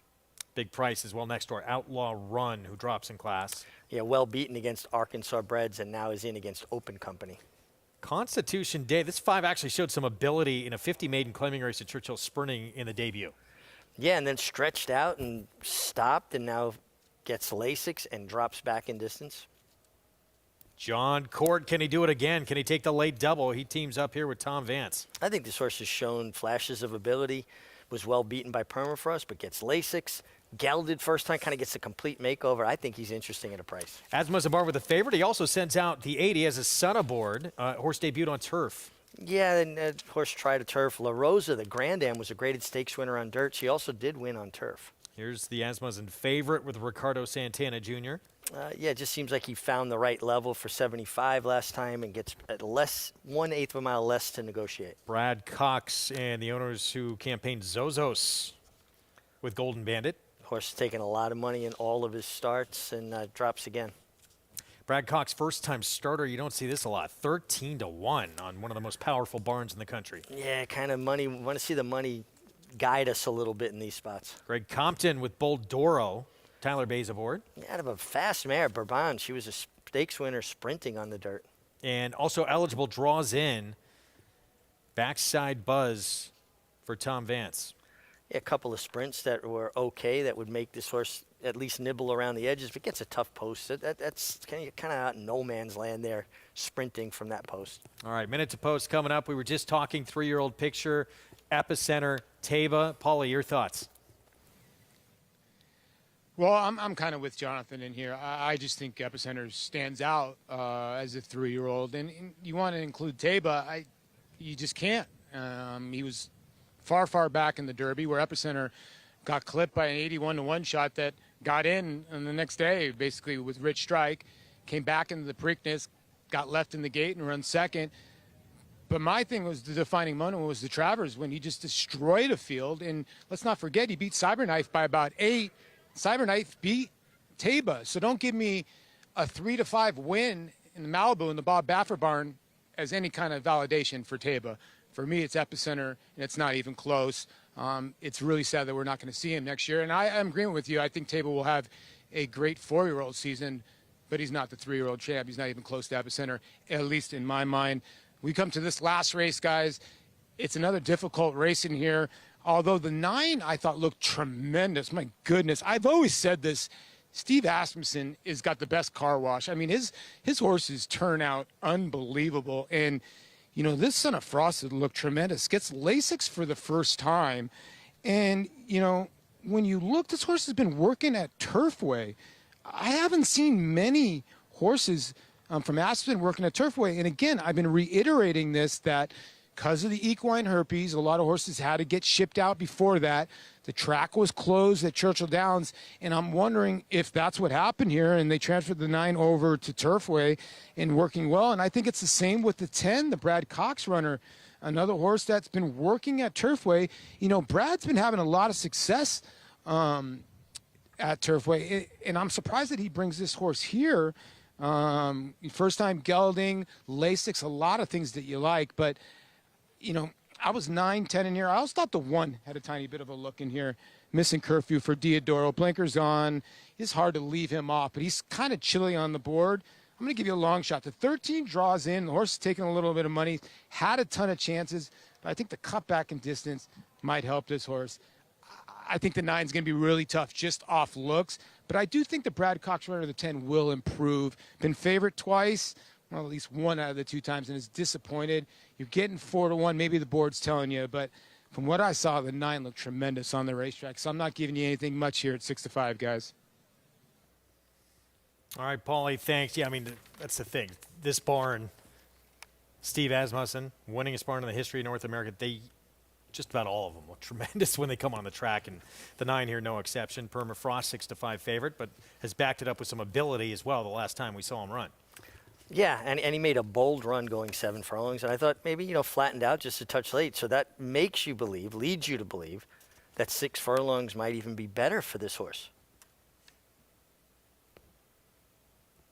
There's the 11, one of the most potent barns in the country, Brad Cox, with a first-time starter that's taking no attention here.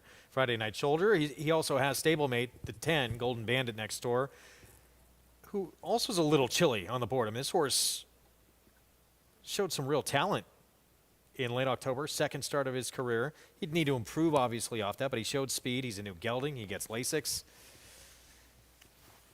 Joe Talamo aboard the 10. Yeah, I mean, these horses are getting makeovers, right? They geld horses for a number of reasons, Greg. Sometimes it's behavioral, sometimes it's focus, sometimes just to make them more comfortable, that they lose a little bit of weight. Some horses have difficulties with their testicles, and they just get more comfortable and move freer behind. So he's really getting the complete makeover. The one Missing Curfew, this horse was very quick first time out. Speed already, and that was against a straight maiden group. It was a restricted maiden race, so horses that had sold for, I believe, what, 45,000 or less. Still, tough group at Churchill. Now adds blinkers with the rail. You think from that position has to go, right? Adds blinkers inside, get Christian Torres, who understands guarding, coveting that inside position. Robertino Diodoro has gotten off to a tremendous start at Oaklawn Park. He's hitting at 30%. Speed's always dangerous there. We saw it in the last race. I think that's a horse with a look. He's taking money. It might be the quickest horse in the race. Absolutely. I wound up boxing, full disclosure, 1-6-9. So I got the favorite there with a 5-1 shot and an 11-1 shot. Loading up. See if John Court can do it again. He's on the 6. Funny Uncle. Favorite, though, the 9 has been throughout for Steve Asmussen with Ricardo Santana Jr. That's Permafrost making his 3-year-old debut. Vic Stauffer with a nightcap from Hot Springs, Arkansas. Friday Night Soldier.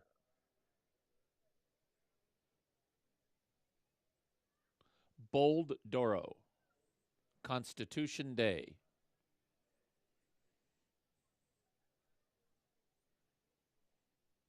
Two more. Funny Uncle and Backside Buzz.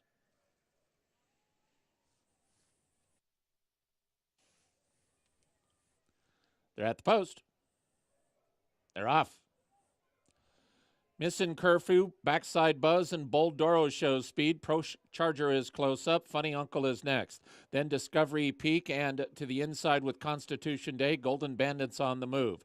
Outlaw Run is next. Then comes Discovery Peak, who's now dropped back and a length in front of stablemate Permafrost, and the trailer is Friday Night Soldier. Missin' Curfew is the leader, and he's sharp into the far turn. He's got a 2-length lead on Pro Charger and Backside Buzz. A length to Golden Bandit, 4th and 4 from the front. He's a length in front of Bold Doro, Constitution Day, and Funny Uncle. Then it's 3 back to Permafrost, followed by Outlaw Run and Discovery Peak. Distant trailer is Friday Night Soldier. It is Missin' Curfew with Backside Buzz coming after him. And here comes Backside Buzz outside of Missin' Curfew. These two have it to themselves at the top of the stretch. Missin' Curfew inside, Backside Buzz outside, and Backside Buzz has taken a half-length lead. Missin' Curfew is battling on bravely from the inside. Backside Buzz hanging on his left lead. That gives Missin' Curfew a chance to battle back, and that's exactly what he's doing. Backside Buzz, Missin' Curfew, Missin' Curfew, Backside Buzz, Missin' Curfew. Missin' Curfew beat Backside Buzz. Funny Uncle was 3rd, and Bold Doro finished 4th. You get past in the stretch, and it looked like Missin' Curfew had, and you're on the inside position. You don't often re-rally and come back. This second-time starter does just that for Robertino Diodoro. Yeah, he was game, fought back. Speed's always dangerous. The 13, Backside Buzz, hung on his left lead, and I think that kind of led to him hanging a little bit where the inside horse did it properly, got on his right lead. And how about the finish from the 6, Funny Uncle? He was doing no running on a turn, finished with big interest, had the right idea, poor execution. Speed inside, had to gut it out a little bit, but nice performance from Missin' Curfew for the victory, 5-1 from a barn that wins a ton of races at this meet. Robertino Diodoro. We'll see you next week. We're back Friday, 2:30 Eastern start time. Check your local listings for our Fox coverage. It was Don't Lose Cruz, this time not getting to the front, but still getting the win under new pilot Kendrick Carmouche. And a nice performance in the Sunday feature. Meanwhile, Full Authority, 62-year-old John Court on board for the win. Off the layup, hadn't raced since July 2nd, this 6-year-old. He's won his last 3 at Oaklawn. We'll see you next Friday at 2:30 Eastern.